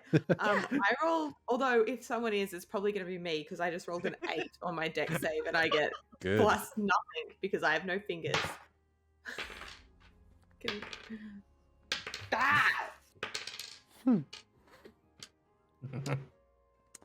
So 8 for you, and then you roll for all the skellies and stuff. Okay, 11, 9, Okay. 15, and 4. Okay. So the 15 makes it, the others do not. Yeah. Mhm. As those of you that make it are able to jump out of the way from some of the larger stones and just get pelted like hail from some of the smaller ones, taking half damage, half being 7. Those of you who don't and fail your saves take 15 points of bludgeoning damage as large rocks pelt you, slamming into your shoulder, your ribs, your back as you jump to the ground to try and avoid them. Hey, Ryan, Hey, do my zombies get better? you get Like, do more they of have- them. No, do they have can they have long rests? Oh, yeah, they heal. Okay, cool. Whenever you recast the spell, they heal. Yeah, cool. So what happens? We take 14 points of damage. 15. The one 15. that passed Oh. takes 7. Good. We're all fine. All of us are fine. Good. Ritter goes, Say no, "Gah!" D. You all notice the great silence and the humming slowly starting to fade from the great engine of this thing. When I say that they're fine, definitely all of the skeletons are actually, in fact, all dead, Oh, good. except for one of the zombies. So I have one zombie. Jeez. I thought they had 22 HP. Am I thinking of something else, I guess? Skeletons don't. I thought zombies had 22. Yeah, but I'm pretty sure I only had one zombie left. Oh, fair enough. They got hugged to death. So you have one skeleton and one zombie. No, all Oh, the skeletons died. right, but you have one zombie that could only have taken 15, so it should be alive. So that I had 4. Uh-huh. I believe 3 were skeletons and 1 was a zombie. Zombie passed. Skeletons are dead. Okay, so no skeletons, one zombie. No skeletons, 1 zombie. Got it. Okay, I'm following now. So Percy, Percy. is still kicking, though. Percy's all we have left. Though their shoulder is absolutely dislocated and hangs limply from the side of their body as the skeletons crumble to dust below. You could absolutely re-raise them, but their bones are scattered and broken for the time being. Good. Ow. Ow, indeed, what happened? Did they... Wait. I can hear you. That's something. Did we win? A warning would have been nice. You all can hear faintly in the distance someone yelling from down below. Thaumaturgy back. There were levers!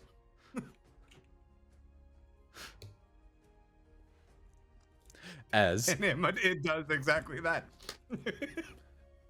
Ashrin, XC, and Emma stand there looking at the 3 levers and down at the ground. This does not look like fire. Can I smell oil? Wait, also, what happens when I told them to come up? I was lying on the ground. I was like, hello, come. Winter and Ritter can look up and see Ashrin being like, come on. How much time has passed? It's been about 5 minutes since you all have approached this big machine. Not much time at Perfect. all. I will shoot. Is there enough room for us on the platform now? If they move inside the door, it looks like there could be. Ritter's like, I don't understand how she wants us to get up. And I say, like this, and then I cast Wait, levitate on. we're inside the door because we're pulling the levers, right? Yeah, y'all are inside, so it's not a problem. Yeah. But yeah, so you cast levitate on Ritter? I move it from, yeah. Okay, boo. Great. So you can't move it from one thing to another? Pretty sure Unless you I'm can. dumb? Maybe on willing things you can. We'll go with Let me yes. We'll go with yes, and then if you tell me otherwise, Ritter falls and dies. So as you move it over to Ritter, he begins floating upwards like, okay, I guess it'll No, work. you can use your action to move the target. Okay, perfect. Yeah. So then Ritter begins flying upwards as you float him upwards towards the platform. Ritter then lands as he's gently moved over to the side. He says, I don't like that. I don't like that at all. But Hi. hi. I mean, we can turn the vacuum back on if you like. Well, I'm you're on the still ground. yeah. If you want to levitate Percy and yourself up, you can. Yes, I will. Okay. So you levitate Percy up as Ritter's like, as he helps pull her in from the side to make sure she doesn't fall off, and then you slowly levitate yourself up as well. Ritter wipes off some of the dirt and some of the bruises that he has. You can hear him pop some of his arms. He goes, the rocks fell. Oh, the rocks hit me on the way up. Yeah, most of the children are dead. Oh, we can always get new ones. I got another corpse in the bag. They already were anyway. Brie, when it says move the target, it means physically moving, not change the target. So you can only have one target per spell. Oh, I'll use it's only 2nd level anyway. I can use other spell slots. Is that So 3 now or 4? that would have been 5 people that you've levitated. Or 6, actually, including the child. The child. Oh no, I Oh, can 5, carry the because child. Ashrin flew herself. Okay, I yeah, if you can carry yourself, then not a problem. Percy, So yeah. 4 spell slots. It does up to 500 pounds. Cool. Yeah, then I just didn't look at it, so I was cool. Good to know. Then yeah, so 4 second level spell slots you'd have had to use for that. Perfect. Well, you're all up here. You see these 3 levers. They are wrought iron with these kind of brass knobs on the end of them. The whole area in here seems to be made with almost factory like sheet metal. XC, you've seen some of these before in dwarven structures and warforged. These are definitely salvaged from the area, maybe post-war bits of metal that have been kind of welded or put together to create this great large structure here. But you're in this room, there's the levers, and there's the stairs that lead upward. What are we doing? Do I Let's smell go to oil? the Do I- stairs. Roll a perception Yeah. for me. Pew 14. The whole area kind of smelled like it. It is a little bit more pungent up here, but nothing indicates that there's oil in this room that you're in. Oh, there's only stairs going up? Yep. All right. I don't see the oil that Flame Baby was talking about, so I take my rapier out. I'm gonna start heading up. Emma's already headed up. Grabs an arrow, knocks it on his bow. Let's go. Before everyone follows Emma upwards, unless you tell me otherwise. As I'll stay at the door, actually. You're gonna stay at the door? Just to guard our back. Okay, sounds good. As you sit here watching outwards in case anything were to fly in and cause any issues, Winter, Emma, Ashrin, Percy, and Ritter climb up the stairs. There's not a ton of them, but you can tell it goes up maybe about 50 feet or so in this very, very tight spiral. A single metal pole holding these stairs going all the way upwards. There's kind of a corridor that they're in that's maybe 5 feet by 5 feet before you get towards the top where there is another door. Emma, you're up at the top. There's a glass window on the outside. Yeah, and the door in front of you. What do you do? Do the classic Emma and over and look through the glass. There seems to be a hallway that leads both to your left and your right. Based on the angle, it's slightly curved, this hallway. There's 2 hallways, one to the left, one to the right. Do either smell more oily? I don't have a nose. And the door is closed.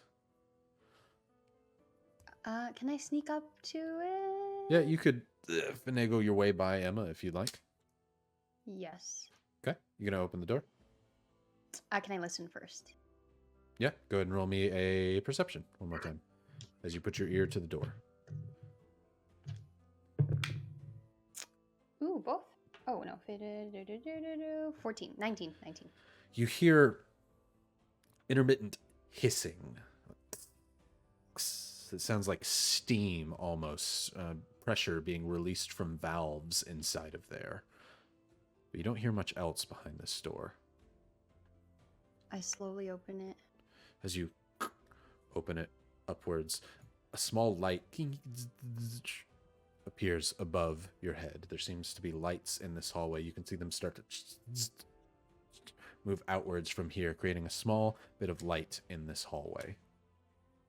As you do, you are pelted with the smell of machinery and sweat and oil. Sweat, you say? Indeed. Do I see any? What do I see, though? There are 2 hallways that seem to curve around both to the left and the right from where this door is. There is a like metal grating of a floor, like you would see in the upper part of a factory, where if something were to fall in it, it could go right through, right? Almost metal scaffolding that leads downwards as you're here. So this seems to be an elevated area and a hallway that leads both to the left and to the right of here. It's maybe about 10 feet wide on each side of the hallway. The light is directly above your door that is open, but there are no other lights coming from either end of this hallway. I tried to quietly go to the left door, but I'll look down to see what I see through the grates. Okay. As Ashrin opens up the door and begins walking down the leftward hallway, Emma, do you follow? Yeah, why not? Emma, Ritter begin following Ashrin. Winter, do you and Percy? Okay. Everyone begins walking down the left way. Looking down through the grates, you can see several bits of machinery and pipes that seem to go from one room to another. You see several bits of steam coming out from below, seemingly where that sound you heard from before was pressure either built up too high or being released out of some of these valves or the sides of them in here. You can see bits of black goop, possibly oil, on the outside of this old rusted machinery in here. It must be transporting oil, steam, or something between these pipes from room to room. There are hundreds of them going, some of them very, very tiny, some of them quite large, down below your feet here. As you're walking through, every now and again, the hallway fills up with steam. As above you is another grated flooring. There seems to be a floor above you as well, maybe about 20 feet up or so, and the steam goes very quickly up and above you and outwards up, continuing through here. There's maybe about 100 feet up above where your location is. It begins to get very hard to see, but there are several floors like this up above from where you're at. Everybody's moving offwards to the left. I need everybody to roll me a perception one more time. Perception! Everyone except XC. Oh. 13. 13. I'll roll one for solidarity anyway. Do it. Feel good. 22 and Emma? 8. 8. Solid. As you're all walking offwards to the left, Ashrin and Emma leading the way down this leftward hallway, you get maybe about 50 feet or so. You've noticed definitely the curve on this thing and have started to kind of go around more than straight at this point as you're walking around this great building. Winter, you hear what sound like footsteps coming from the metal behind you. Ritter puts out his hand to stop you, as he seems to have heard it as well. You both turn. It sounds like metal clanking against metal following these footsteps. There's definitely sounds of boots on top of this heavy metal, but also large following behind it, seemingly coming your direction from the other end of the hall. When Ritter looks... Shit. Ashrin, Emma. As they pointed out, you can begin to hear the footsteps approaching faster and faster. I retreat back. You go into the door where you came from? That's where everyone else is, right? No, they're all with you about 50 feet out at this point. Oh. And there's one more door to our left? No more doors. You're going down a hallway that seems to curve aroundwards. To go back to the door that you came from, you'd have to go towards the sound that you hear coming your way. Oh, okay. Then we keep going down the curve hallway. Okay. Ashrin begins to keep going down the hallway. What is everybody else doing? Wherever Ashrin goes, I go. Emma begins Emma. following. Can you do that thing where you make it sound like we're not here? What? Just like make everything quiet. Just move more softly. I'll cover. Ritter casts Pass Without Trace to try and make your footsteps a little softer on this metal. Bits of dark Shatterkai energy follow beneath your footsteps, trying to make you more silent. So everybody roll me a stealth as you walk across this grate. Natural 20 plus 10, 30. I vanish. I never 28. exist. 28, 30, 32 from Ritter. Ashrin, 14. with the plus 10. Oh, 24. 24. You all immediately, as Ritter casts out his magic beneath your feet, move silent as if you were walking with socks on a pillowed room across this floorway, going very, very quickly away.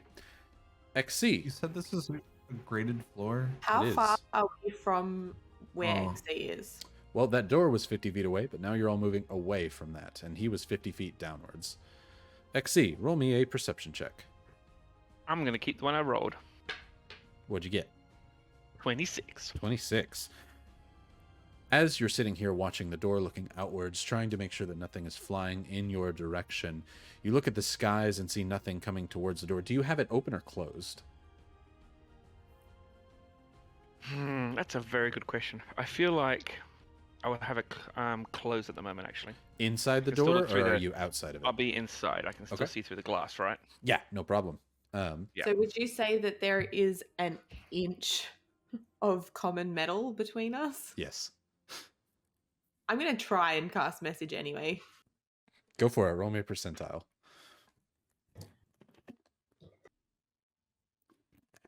84. Close. As you try and throw words towards XC, what are you telling him? There's people coming. XC, you hear footsteps and metal coming from above. You hear voices that sound different than your companions approaching the door that was left open as they walk across the grated metal floor. Something is approaching the door above you. There is the whole stairway before they would see you, or you would see them unless you stand at the bottom of the stairway. Then you might be able to see them up through the kind of grated metal stairs that move their way upwards. But if you want to be hidden from them, you could stay in that room, whatever you'd like to do. You hear something approaching. Before, you hear what sounds like a woman's voice and then a metallic voice. Roll me a history check. For sure. 13. 13. It's hard to hear. Everything echoes off this hallway. It could just be somebody's voice echoing off of the metal, but you definitely hear a woman's voice and some echoey voice. You can't quite make out the words yet, but they're approaching the doorway. I will stay down the bottom here, out of sight. I will also bend back my my barrel so that I have my kind of shotgunny style set up, ready to go. Got ya. So the close quarter shooting. As you're here, so if you're trying to stay out of sight, the only way you would be out of sight is until they reach like the bottom stair, right? That's what I figure. Yep. Okay, just making sure that's what you're going for, because once they get there, there's no real place to hide once they are there. But if you're okay with that, that's where you are. Perfect. Okay. You hear the door from above creak. Everyone behind you hears, Winter, Emma, Asherin, Ritter, Percy, you all hear the door close from behind. XC, you hear a large, again, almost like submarine-like door slam from above. You begin to hear the voices much more clearly as you hear the woman say, "Fine, I'm going. Let's see what it was." You hear another voice say, "Good. Production cannot stop. Find out what it is. If the lever was pulled, kill whoever's down there." You recognize the voice. You recognize Coax's voice. As Amazing. you hear footsteps from Boots begin running down the stairs.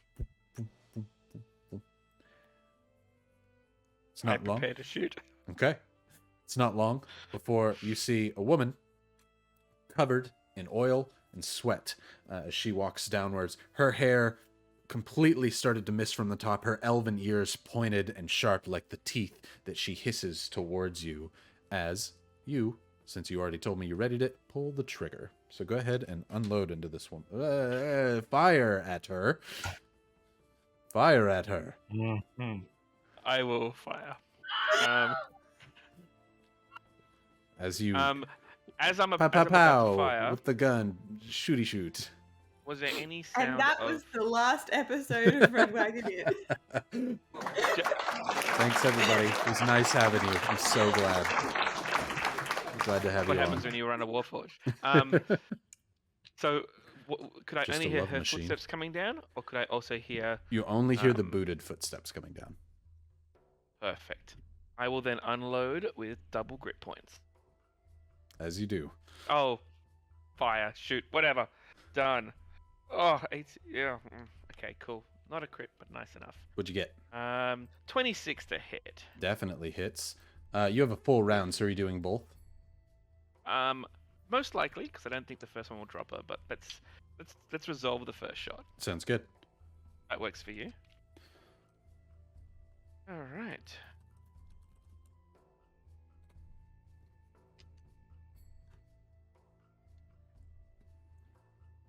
That's 32 damage for the first shot. Okay. So as this vampiric spawn of a woman, she turns the corner, seeing you, taking her a second to recognize that you are not a Warforged that she should be allies with. She hisses outwards before your blast. A giant shotgun spray of metal slams against the side of her shoulder and into the piece of her neck, causing a huge hole where there should be blood. Black bile spews onto the back of the metal behind. It is so loud inside of here. Even with your silencer, the chambers in here are basically additional metal tubing like a barrel of a gun. Winter, Emma, Ashrin, Ritter, and Percy suddenly hear a loud pop come from the area that you came from. It sounds like a blast has gone off. XC, she still stands there. She hisses back at you. You seem to have hurt her, but not enough to completely hinder her. Still standing. All right, I will do a second shot. 2 more grit points, and I'm also going to go and use my feat that lets me add an extra 10 damage from -5 to attack. Oh, cool. Do it. Go sharpshooter. Oh, I'm going to take one of my inspos because I'm not taking a 3 for nothing. That's better. 18 plus 8 minus 5 is 21 to hit. 21 hits still. So yeah, you can add that extra 10 damage. Let's do some damage. No, a d20 isn't for damage. But it could be. 40 damage. 40 damage.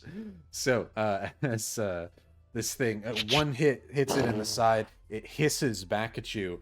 You instead aim towards the heart. What would be a mortal blow for any humanoid that you're aware of. You fire, and as soon as you do, the actual flames from inside your gun from the black powder singe all of the veins inside this vampiric spawn, creating a huge hole where her heart should be. She clutches at the hole, but even then you can begin to see the veins try and regenerate themselves. She's still up, but barely. I will utter something that I don't utter very often. 00111110, and then I will take my action surge. Do it. All right. Shot 3 with no more grit. What do we 19 got? to hit this time. Does hit. All right. 17 damage. Okay, give me 1 second. Lay down. As she hisses, holding the hole. Just to let you know, 1, 2. So those, I don't know if it makes a Third difference. shot. Those first 2 shots would have had magic stone on it. It does make a That made a difference. difference. Okay, so the second one doesn't? The first 2 did. This third one wouldn't have. Okay, Sorry, I and totally. 17 damage, so we go to 9 damage on that one. So, Yes. So, still, so as you aim upwards now, realizing the heart's not going to do it, you take 1 shot. You basically put the barrel at the front of her mouth and fire. It shoots a hole, Fight Club style, at the back of her neck. You can see her spinal column. She is barely up. You got another shot. Of course I do. Got to finish it off sometime. I aim down at the last sinews that are attaching pretty much her head to the rest of the body, and I'm gonna see if I can just separate it together. Yeah, no problem. With a roll like that, I should be able to. That's a 21 to hit. It does hit. Oh, to maximum hit damage. So that's going to be 21 damages. As she's barely hanging on with the skin of her neck, you can see him try and pull itself back together before you fire another shotgun blast, severing the spine and any skin left on the neck as the top half of her head falls to the ground, reaching upwards before coiling in on itself like a dying worm before it quickly turns to ash before you. As it's turning to ash, for no apparent reason, in Ashrin's voice, and stay down. Do you have like a recording of her? Yes, I'm gonna go for that. So good.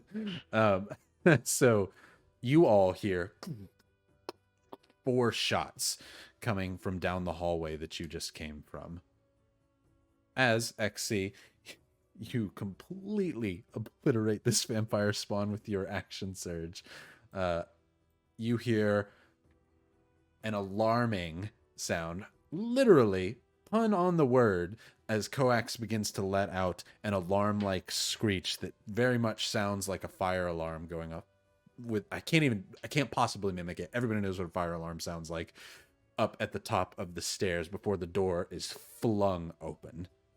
You hear it burst open from the side as it slams into the metal wall above.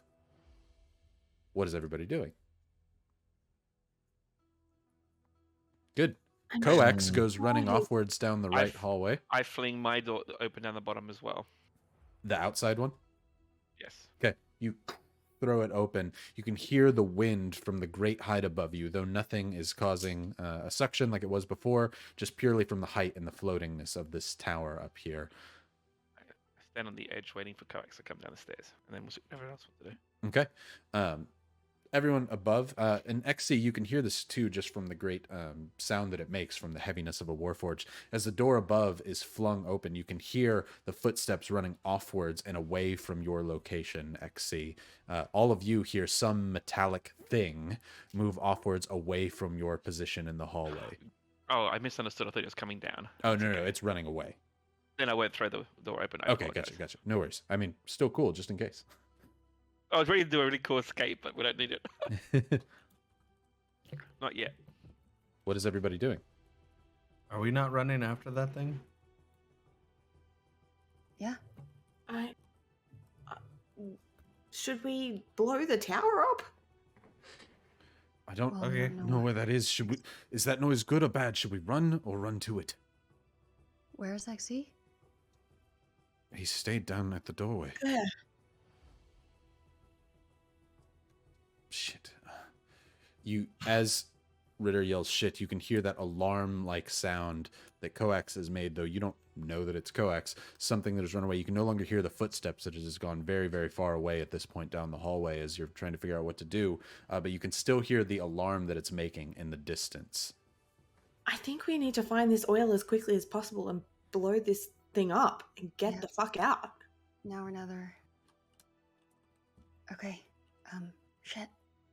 Well, because I look at the grates and we see it keep on going upwards, and then I guess just forward, right? We can only go as fast as our legs take us.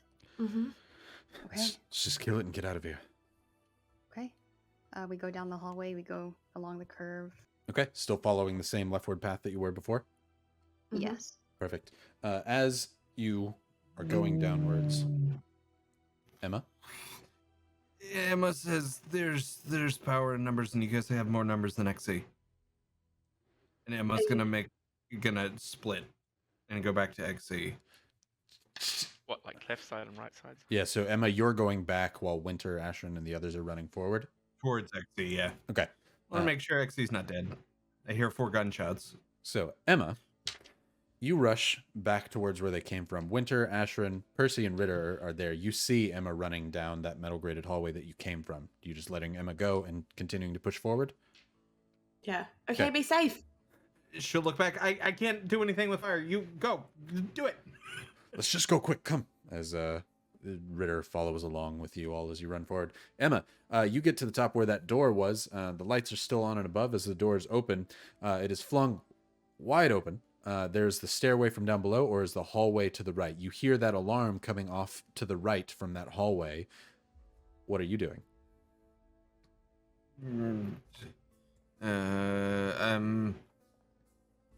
The gunshot sounded from below, so that's where I'm gonna head. That Okay, way. sounds good. Emma begins going down the stairs. XC, you begin hearing the sound of something, not metal on metal, but something more akin to wood on metal, or bone on metal, as Emma quickly runs down the I stairway. prepare another shot. Okay. Emma, XC. do you yell out before you come down? Before, Emma? You yell out before you come down? Oh fuck yeah, I do. Okay. I know XC. XC's tried to shoot me before. Emma, you run down before you get to the last few steps, you see ash completely covered and littering on the floor down here. There's a small emblem, much like what XC picked up before, that seems to have fallen on the handrail on the stairs. Before, you take a few steps down and you see XC with his barrel semi-folded over, almost making 2 barrels, as if it's sawed off of sorts, though it does just fold on its side, creating a gun, One less holding it towards... vampire. There you go. Mm. Something did was interesting though, and I relay about who I heard and Oh, that the was link. the thing making the noise? That makes sense. Should we take care of that? Affirmative. Okay. Emma's gonna just like get to the last step, stop, turn around, start going back up the steps. Oh, you're going up? Okay. So We are. XC and Emma begin running up. While this is happening, Winter and Ashrin, as you're running with Ritter, going quite quickly, you begin suddenly to hear a door slam open from the direction that you're going, as you kind of stop in your tracks for just a moment, as you hear those same kind of metallic footsteps from before, and the alarm gets incredibly loud as you hear several other boot-like footsteps, what must be half a dozen or a dozen other people running upwards and outwards to that away from you. Even though you're going down the left hall, they seem to be going away from you now. What are we I mean, doing? keep going the way we're going, not the direction they're going. So they are the direction you're going now, though they're running away.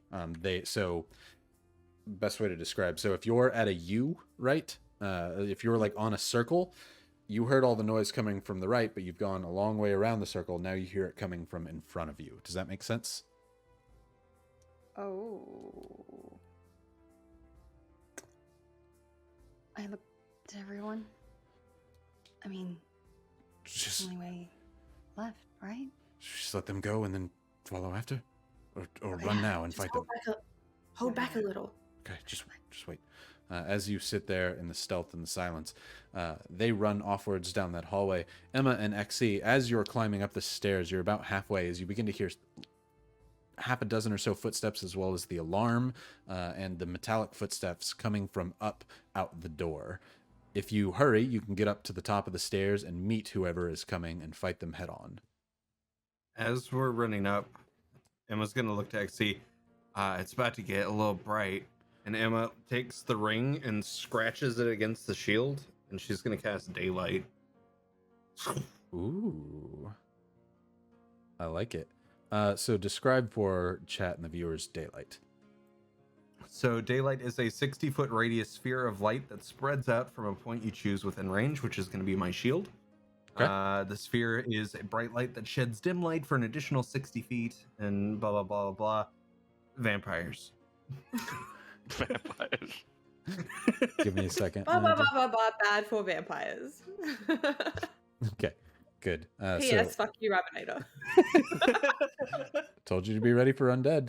Yeah, they froze. I'm working on it. There we go. Cool. I saw chat, just trying to make sure I have everything up, but pulling up a certain window freezes them. We look good now. Yeah, you know. As Emma says, it's going to get bright. You create a huge blast of light coming out from your shield outwards as the two of you continue to run up the stairs. While that's happening, Winter, you hear all of them leave and know that there must be a door that they came out of somewhere around here. Do you try and go in? Yeah. Okay. Ashrin, you and Winter and Ritter and Percy see a very, very large door. It's flung open, lights now above it where that door had opened. You sneak over to the side and take a look. There looks to be a very, very large gear-like podium, almost like a captain's wheel, a turning wheel, where there are several spots for what you would traditionally look at like an old windmill, or where people would push together to create something that spins and rotates here inside. What is in there, however, is a large, large vat of oil. This spinning mechanism seems to have a column that moves upwards, or a pipe that seems to pull barrels of oil off to the side. Some mechanism down below must create the barrels, and these people seem to push the barrels and throw them down or empty them into this huge vat of oil. Some pipe leads upwards towards the sky that you can't see. It eventually leads up to a flat room or something that happens above, though there seem to be about 10 different flights and stories, much like the platform that you were on just a minute ago, with graded like platforms where people would be working to move things. However, this room is currently empty of people. Hey, so that's what we should blow up. But I feel like if we do that, we're gonna die. Right. Oh, okay.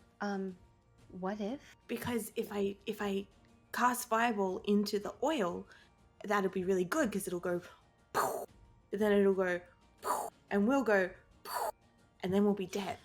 Right. Okay. What if I grab a torch from my backpack. Mhm. I dip it in some of the oil and I just like make a trail. Like I dip it and I make a trail from the oil like into the hallway. That way we can just like light up the end of the trail, and then the trail will like catch fire along the way, but we'll be like kind of a safer distance away. You know, by the time it reaches, hopefully, maybe. How far down is the oil? There's a small step that's maybe about 10 feet down before it's in the room. This oil, as far as size of this giant vat of oil in the center, think like half of an Olympic-sized swimming pool. So maybe about 50 feet by 50. It's a 50-foot in diameter circle in the very center of the room. You don't know how deep it is. It seems to be pretty deep, and there are barrels of oil lining up tubes that seem to be pulled from the bottom all across all parts of the floor here and the walls.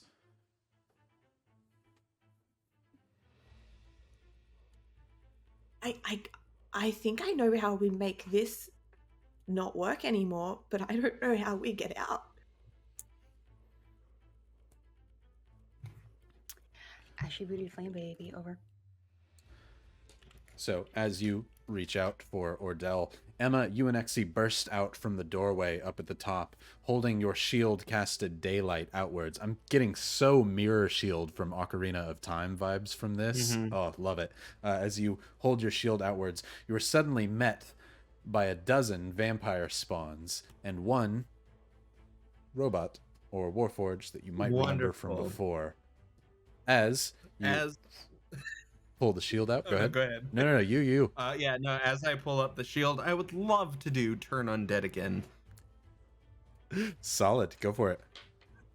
All right. So is that turn is undead a wisdom, concentration? No, it is not. Okay. It's channel divinity. Channel divinity. So some of those can still be concentration, just to check on that. This one is not. Okay, just to make sure. It does not have a C.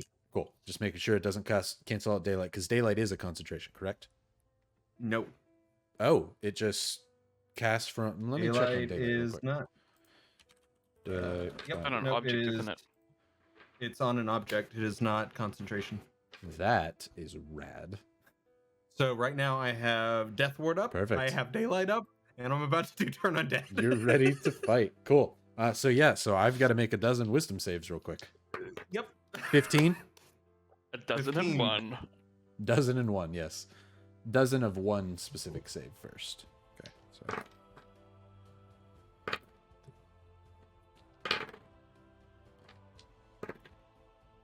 And while you're rolling, I am gonna say Emma's like doing almost like a duck as she lifts up the shield, so that XC can be right over her shoulder. Very Ratfolk Jezeel says, XC, as Emma slams the shield into the ground, tinging on the side of it with her ring, causing a sound to echo out as the face within the sun that stares at them tries to pull them forward.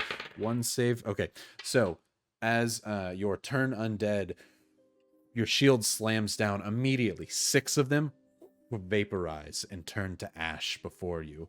The other 6 hiss outward, getting burned by the sunlight of your shield, begin rushing off in the other direction as coax, their alarm sound that they're making, seems to amplify very, very heavy as an almost hiss-like follow-up comes from it as their teeth spew downwards and begin moving backwards. Exy, you can make a shot if you'd like to. Okay, well, so a round.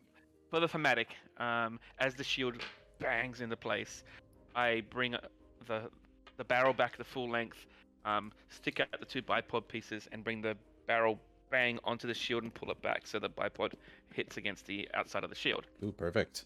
Now, you say they're running away, correct? Correct. Is that like down a path or something? Yes, they're moving down a curved path. So you're only going to get to shoot at them for a little bit before they disappear. I will fire a piercing shot down the path. Ooh. How many do you reckon I could pierce? Let's see.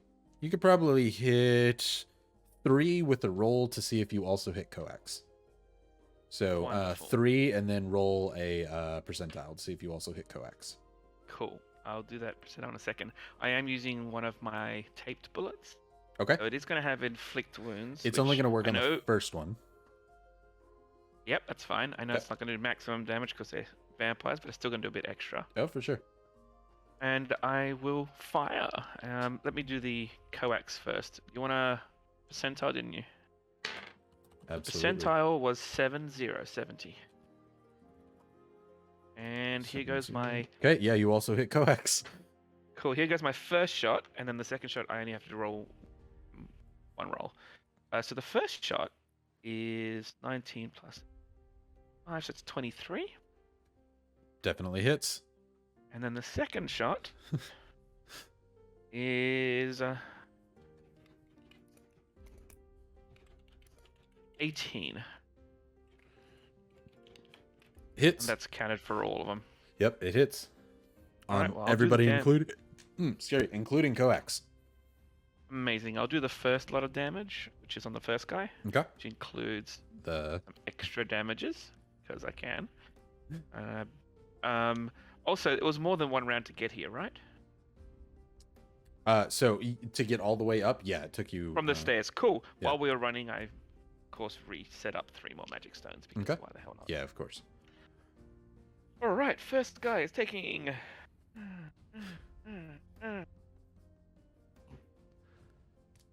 I just saw something that I love.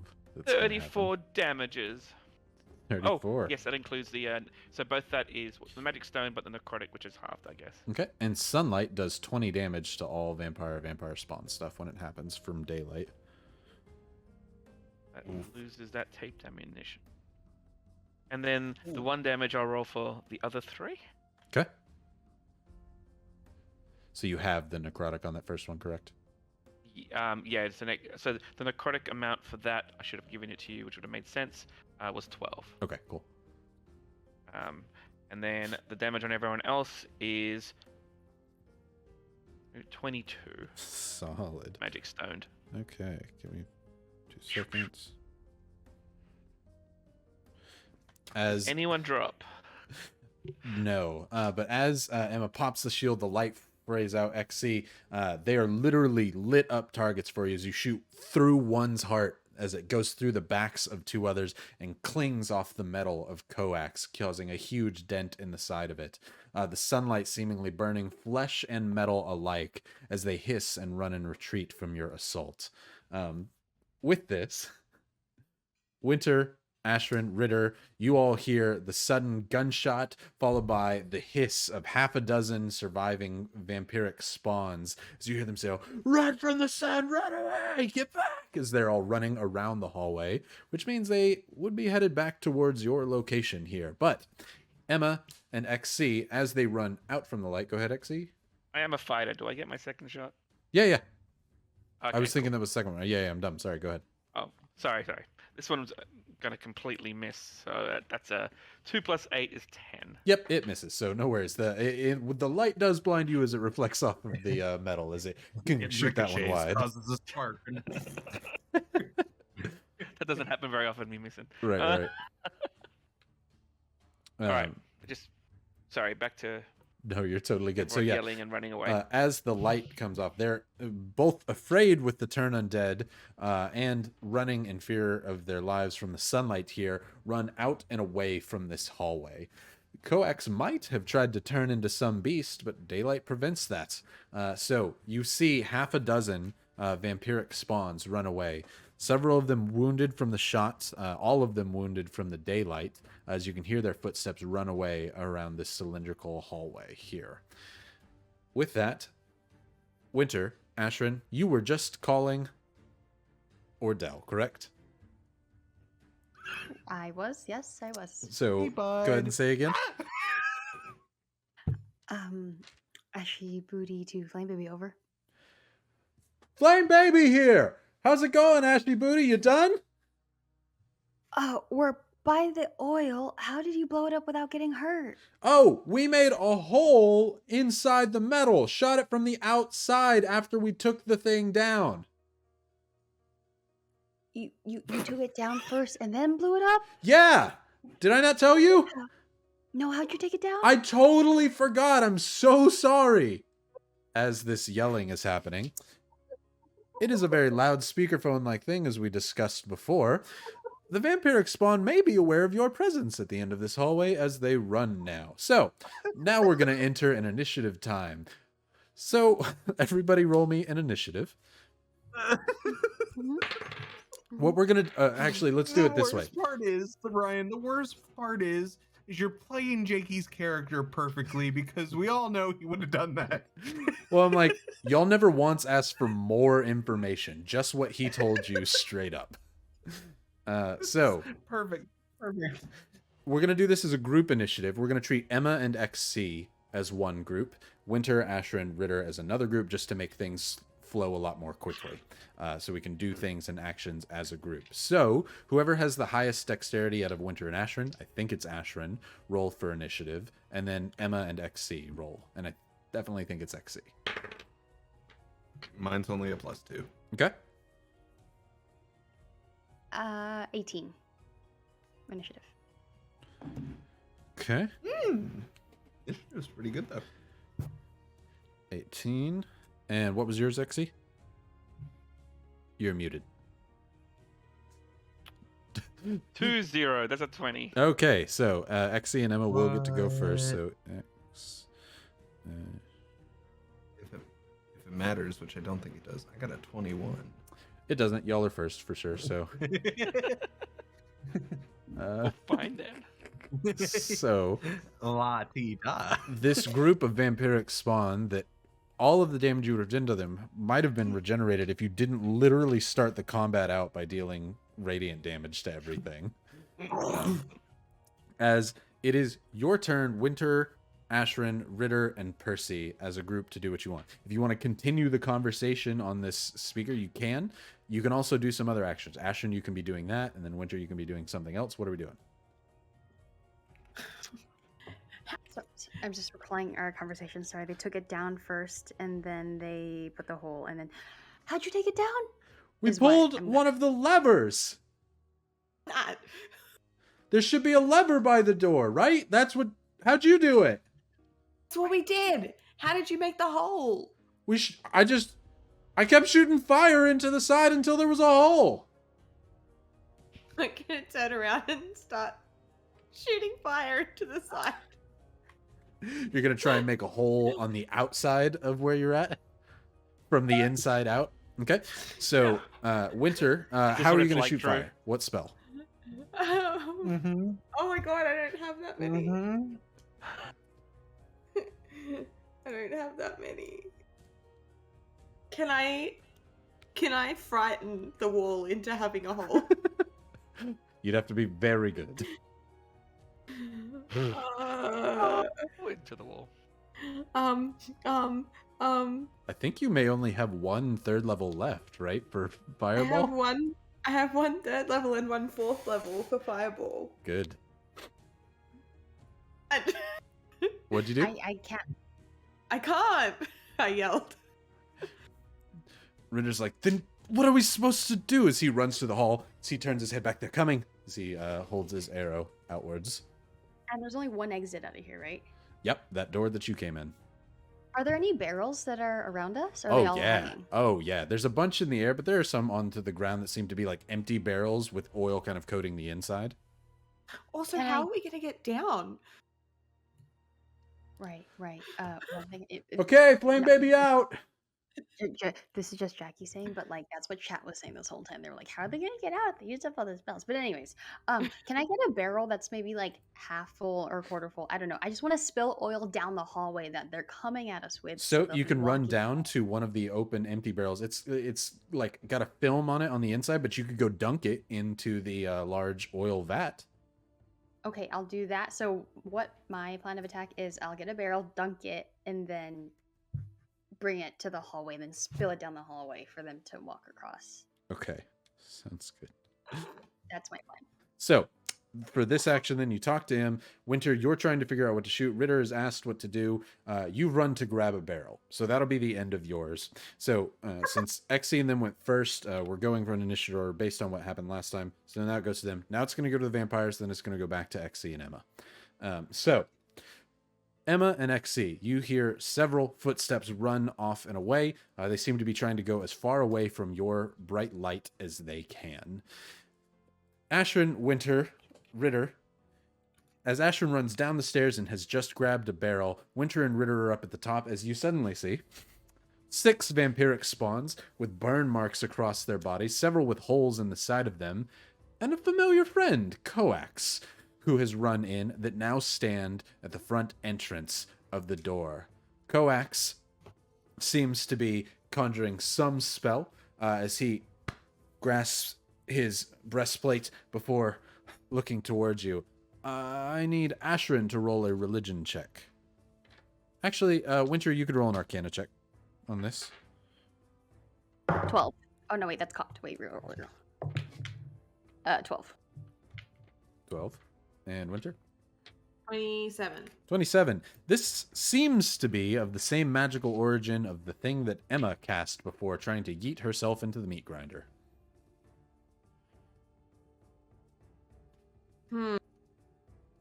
As Sounds good. that's all they can do on their turn, they are right near all of you. Emma and Xe. You are essentially directly opposite them in a cylindrical hallway. You could dash to get up to them, or you could... Baby! Is there a baby there? Or you could run to get as No, close it's as you just a can. bearded man. Ugh. I don't know how you confused the two. Well, I didn't know if he was bringing a baby. I don't know. I think that's what he normally does. You brought me McDonald's. Ooh. Ooh. Not sponsored. Isn't that Hungry Max there instead of Hungry Jacks versus Burger King? As Emma looks to Xe I'm just waiting for the legate. and gives the nod as Emma's gonna lead with the shield in front. I'm actually going to pick up Emma with my right arm And I treat hold the Emma like shield. being the shield. okay. I am the shield. So to do that, that'll be your action to pick Emma up. Well, that's boring. No. We'll just run with Emma around me then. Okay. How's that sound? Yeah. Flavor. We can flavor it, but you. Yeah. Yeah. As Emma and you move around the corridor, you basically pick Emma up a little bit. So Emma, you're moving almost weightlessly across this hallway here, holding the shield. Are you all dashing to try and get there, or moving carefully? Oh yeah. Oh yeah, we want to Absolutely. we want to keep shooting. Okay, so your dash is going to be your full action anyway to get there, to get all the way around this hallway. So getting all the way We around. can't see him at the moment, right? Correct. Yeah. So if you run partway through, you're going to notice that there's nobody there. If you want to keep going, you can dash to go faster, or you can be careful and move slowly and still have your action in case something approaches. So what are we doing? And I'm not careful. Are you, Xe? Negative. Good. Okay, yeah, no, we're gonna dash. Then you dash to get up there as quickly as possible. So from Ashrin, Winter, Ritter's point of view, Ashrin, you're down towards the barrels. Winter and Ritter, you stand there feet away from these vampiric foes as you suddenly see a blinding source of light come from the right side of the hallway as these vampires all begin to get singed by radiant energy and start to throw themselves off towards you to get in the room and away from the sunlight. They will take radiant damage just from being by that, so that doesn't require you to do Yeah, I anything. was gonna say, because if we did full movement and that, so that would be 60 feet, and then bright light for 60 feet, and then at them light. Oh, yeah. They would. You're basically that. running up. At that point, Winter, Ashrin, you all can see Emma and Xe now right near the doorway with bright light coming off of Emma's shield. I still have my bonus action, correct? Because my Correct. action was used to dash. Yeah. Great. Little known fact: throwing a magic stone is a bonus action. Oh, toss it. Ooh. So I'm gonna Gonna toss try it and at skip the- a rocket. off the Warforged back of his head. I love it. Dink coax right in the back of the head. Coax is a 15 plus 5. Do I hit him for 20? Yes, you do. Wow. And that is a total of 5 damages. All right. So Boink! As Magic damage, so even better. as these vampiric foes scramble over Ritter and Winter just to get away, completely ignoring you as foes, just trying to get out of the way.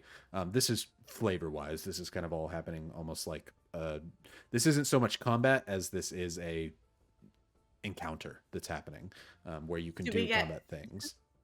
So we don't get reactions? Yeah, this is just flavor that this is kind of all happening at the same time. They're not technically moving away at this point. So yeah, they're scrambling to get over you. As Exy throws a pebble at Coax, who is climbing on the side of the wall. As you hit him, as he turns around, the alarm that's going wee wee stops. There's no longer an alarm going off, but he does stop and hiss at you before the light comes towards him, and he keeps running up the side of the walls. Now it's Since going to we're going to make it as thematic as possible. Yeah. It's actually a bullet. I didn't throw a pebble because I only have a charge of my bullets. But as it lands and hits his head, it shoots off in binary very, very quickly. And I can do it 01001001001001001001101, which translates to F you. die. Oh, die. Nice. I was like, I couldn't count if it was 16 or 24, so I was like, 2-letter word, 3-letter word. Love it. Ding! Die as the alarm turns off. He turns, hisses towards you as it goes to Ashrin, Winter, Ritter's turn. So they're all scrambling out and away from you. You can make attacks against them. Do whatever you'd like to do, as they have now entered the room to get away from the daylight. I will continue spilling oil on them. Okay, so Ashrin, you pick up the barrel and rush over to the vat and scoop up with oil. Now, a barrel full of oil is very heavy, so go ahead and roll me an athletics. Oh, yeah.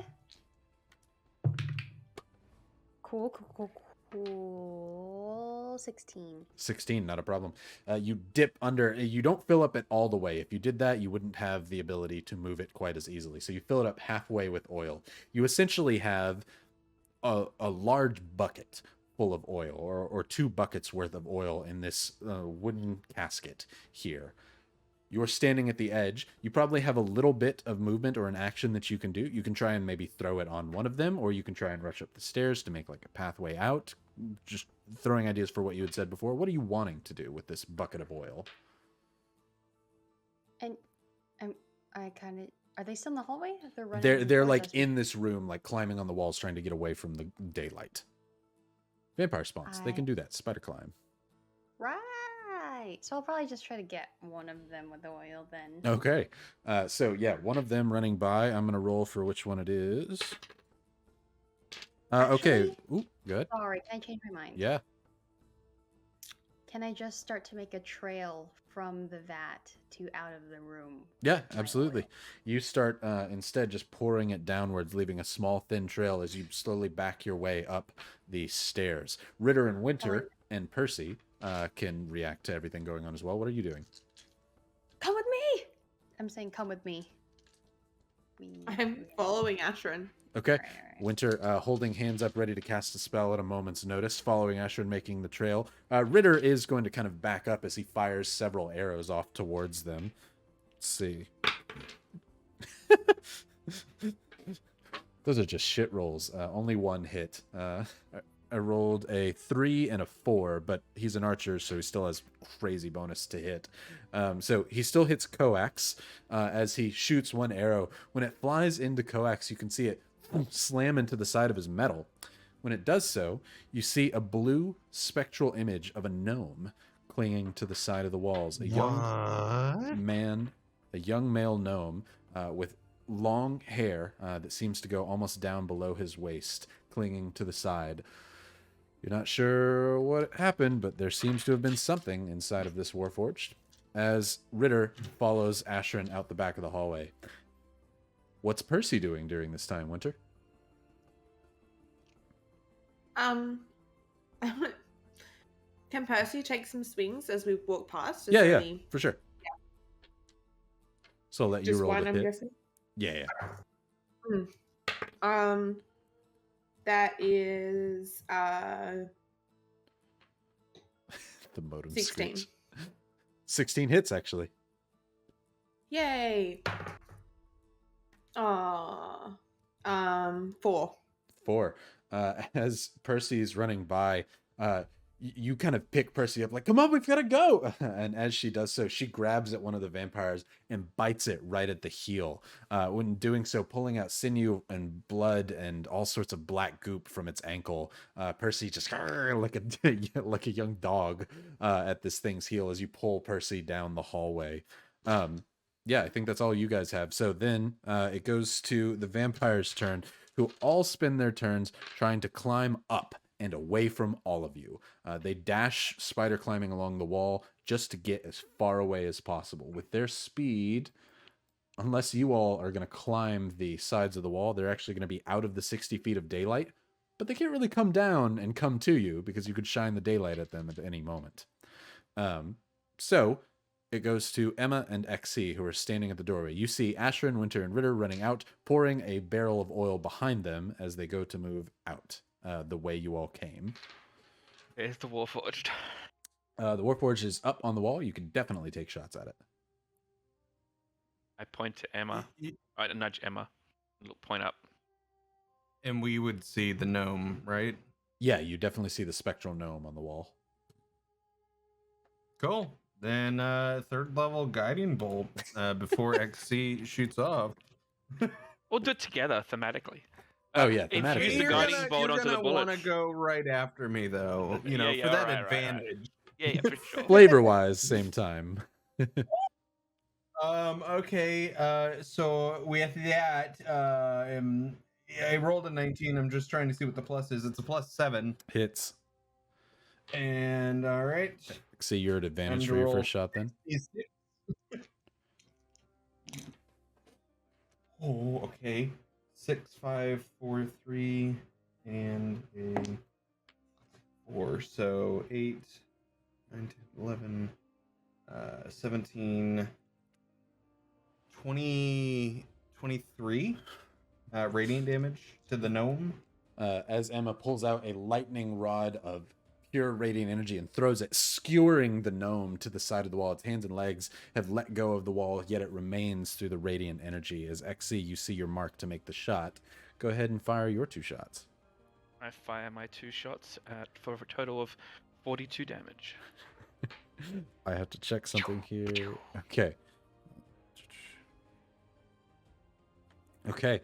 As you fire up into the spectral gnome, bits and pieces of it go flying off. It is becoming very, very transparent, barely clinging on here, though Coax seems to still be alive. It seems to almost recognize what you're doing, and its vampiric self goes to go back towards the spectral form before you hold up the daylight thing and cause it to move away.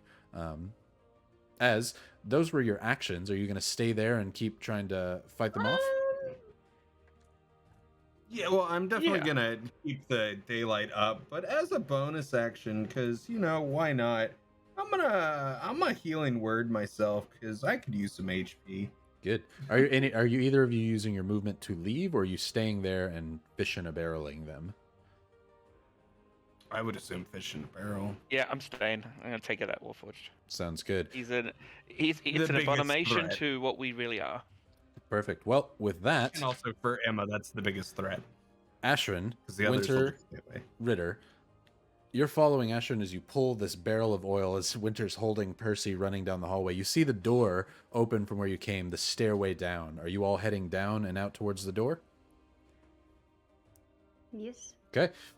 Pulling that barrel of oil down behind you, leaving a very thin trail of oil, you rush down the stairs and down into the room with the levers and the door. It is currently closed, but you could open it out into the open air where it is floating. What are we doing? Can I pull? You said there's 3 levers, right? Yep. Can I pull the other 2 that were not pulled by XC? Yeah, you want to pull both of them? Yeah. Perfect. As Asherin drops the barrel of oil on the ground, grabs both, puts one foot on the wall just to pull the strength downwards, and as you pull... I really was going to not end it with a... And we'll see you next week, but nope, gotta happen. Asherin, you pull both the middle lever and the right lever. As you pull the middle lever, you begin to immediately feel a sense of zero gravity as you and the rest of this fall at the same rate. XC, Emma, you feel yourselves begin to float upwards before everybody hears an incredibly loud humming. This one different than what you heard before, where the other one was bassy and sucked in air. You suddenly hear a loud screech and a gust of wind and oil as you expel all of the oil and all of the barrels outwards onto the ground, the direction that this great tower is falling downwards. Hopefully, it doesn't leave a spark as any of the metal falls to hit the ground. On a positive note, though, we're getting weightless, so we're rising up with the daylight, at least with the vampire spawn, right? Is there a hole in the roof? It'd be amazing if there was. We're all gonna die! As we'll see you next week on the Red Wagon Inn. I have here left, suck, middle, float, right, shoot. Let's shoot them at the same time. Let's do it. I love it. Well. So, like, Ashrin is more compulsive than Zinnia, you know, just... I'm having a great time. I love it, guys. Is Halloween going to be the start of that's the new right. campaign? Also, Campaign 3? Also, it's going to be a 2-week break until we come back because next week we're doing the Halloween one-shot. So... What a cliffhanger. Dang, dang, dang. Emma and Coax have a death ward on, so, you know, should be all right. Oh, for yeah. Must be people. nice. Must be real nice. Yeah. I As have 29 hit points and I'm going to die. we'll stop it there. If you revivify, we're good. Yeah, solid. So we'll find out in 2 weeks what happens. We'll continue. So make sure you come back on what specific day will that be? The November 2nd to join us for the continuation, but also join us next week for the Halloween one shot. Ooh. But Drew, if you could go ahead and do that giveaway for us so we can thank Dirty Dan for these amazing 3D prints that he's going to send someone. Can. Let's do it. And closing entries now. Who do we got? Picking winner. It is Wolf's Rain. Wolf's Rain. Congratulations. That's what you get for being a consecutive viewer. Yeah, Amazing. Thank you for joining. This was an episode. Jakey's gonna be like, what? You did It'd be what? like, we sorted ours pretty easy. What the f- We took down 2. You guys couldn't even do 1. Oh man, congratulations, Wolf's Rain. So we'll get you the information for Dirty Dan, and then Dirty Dan will send you out those 3D prints. Also, again, just can everybody give a huge a thank you in the chat to Dirty Dan for doing this giveaway from the goodness of his own heart.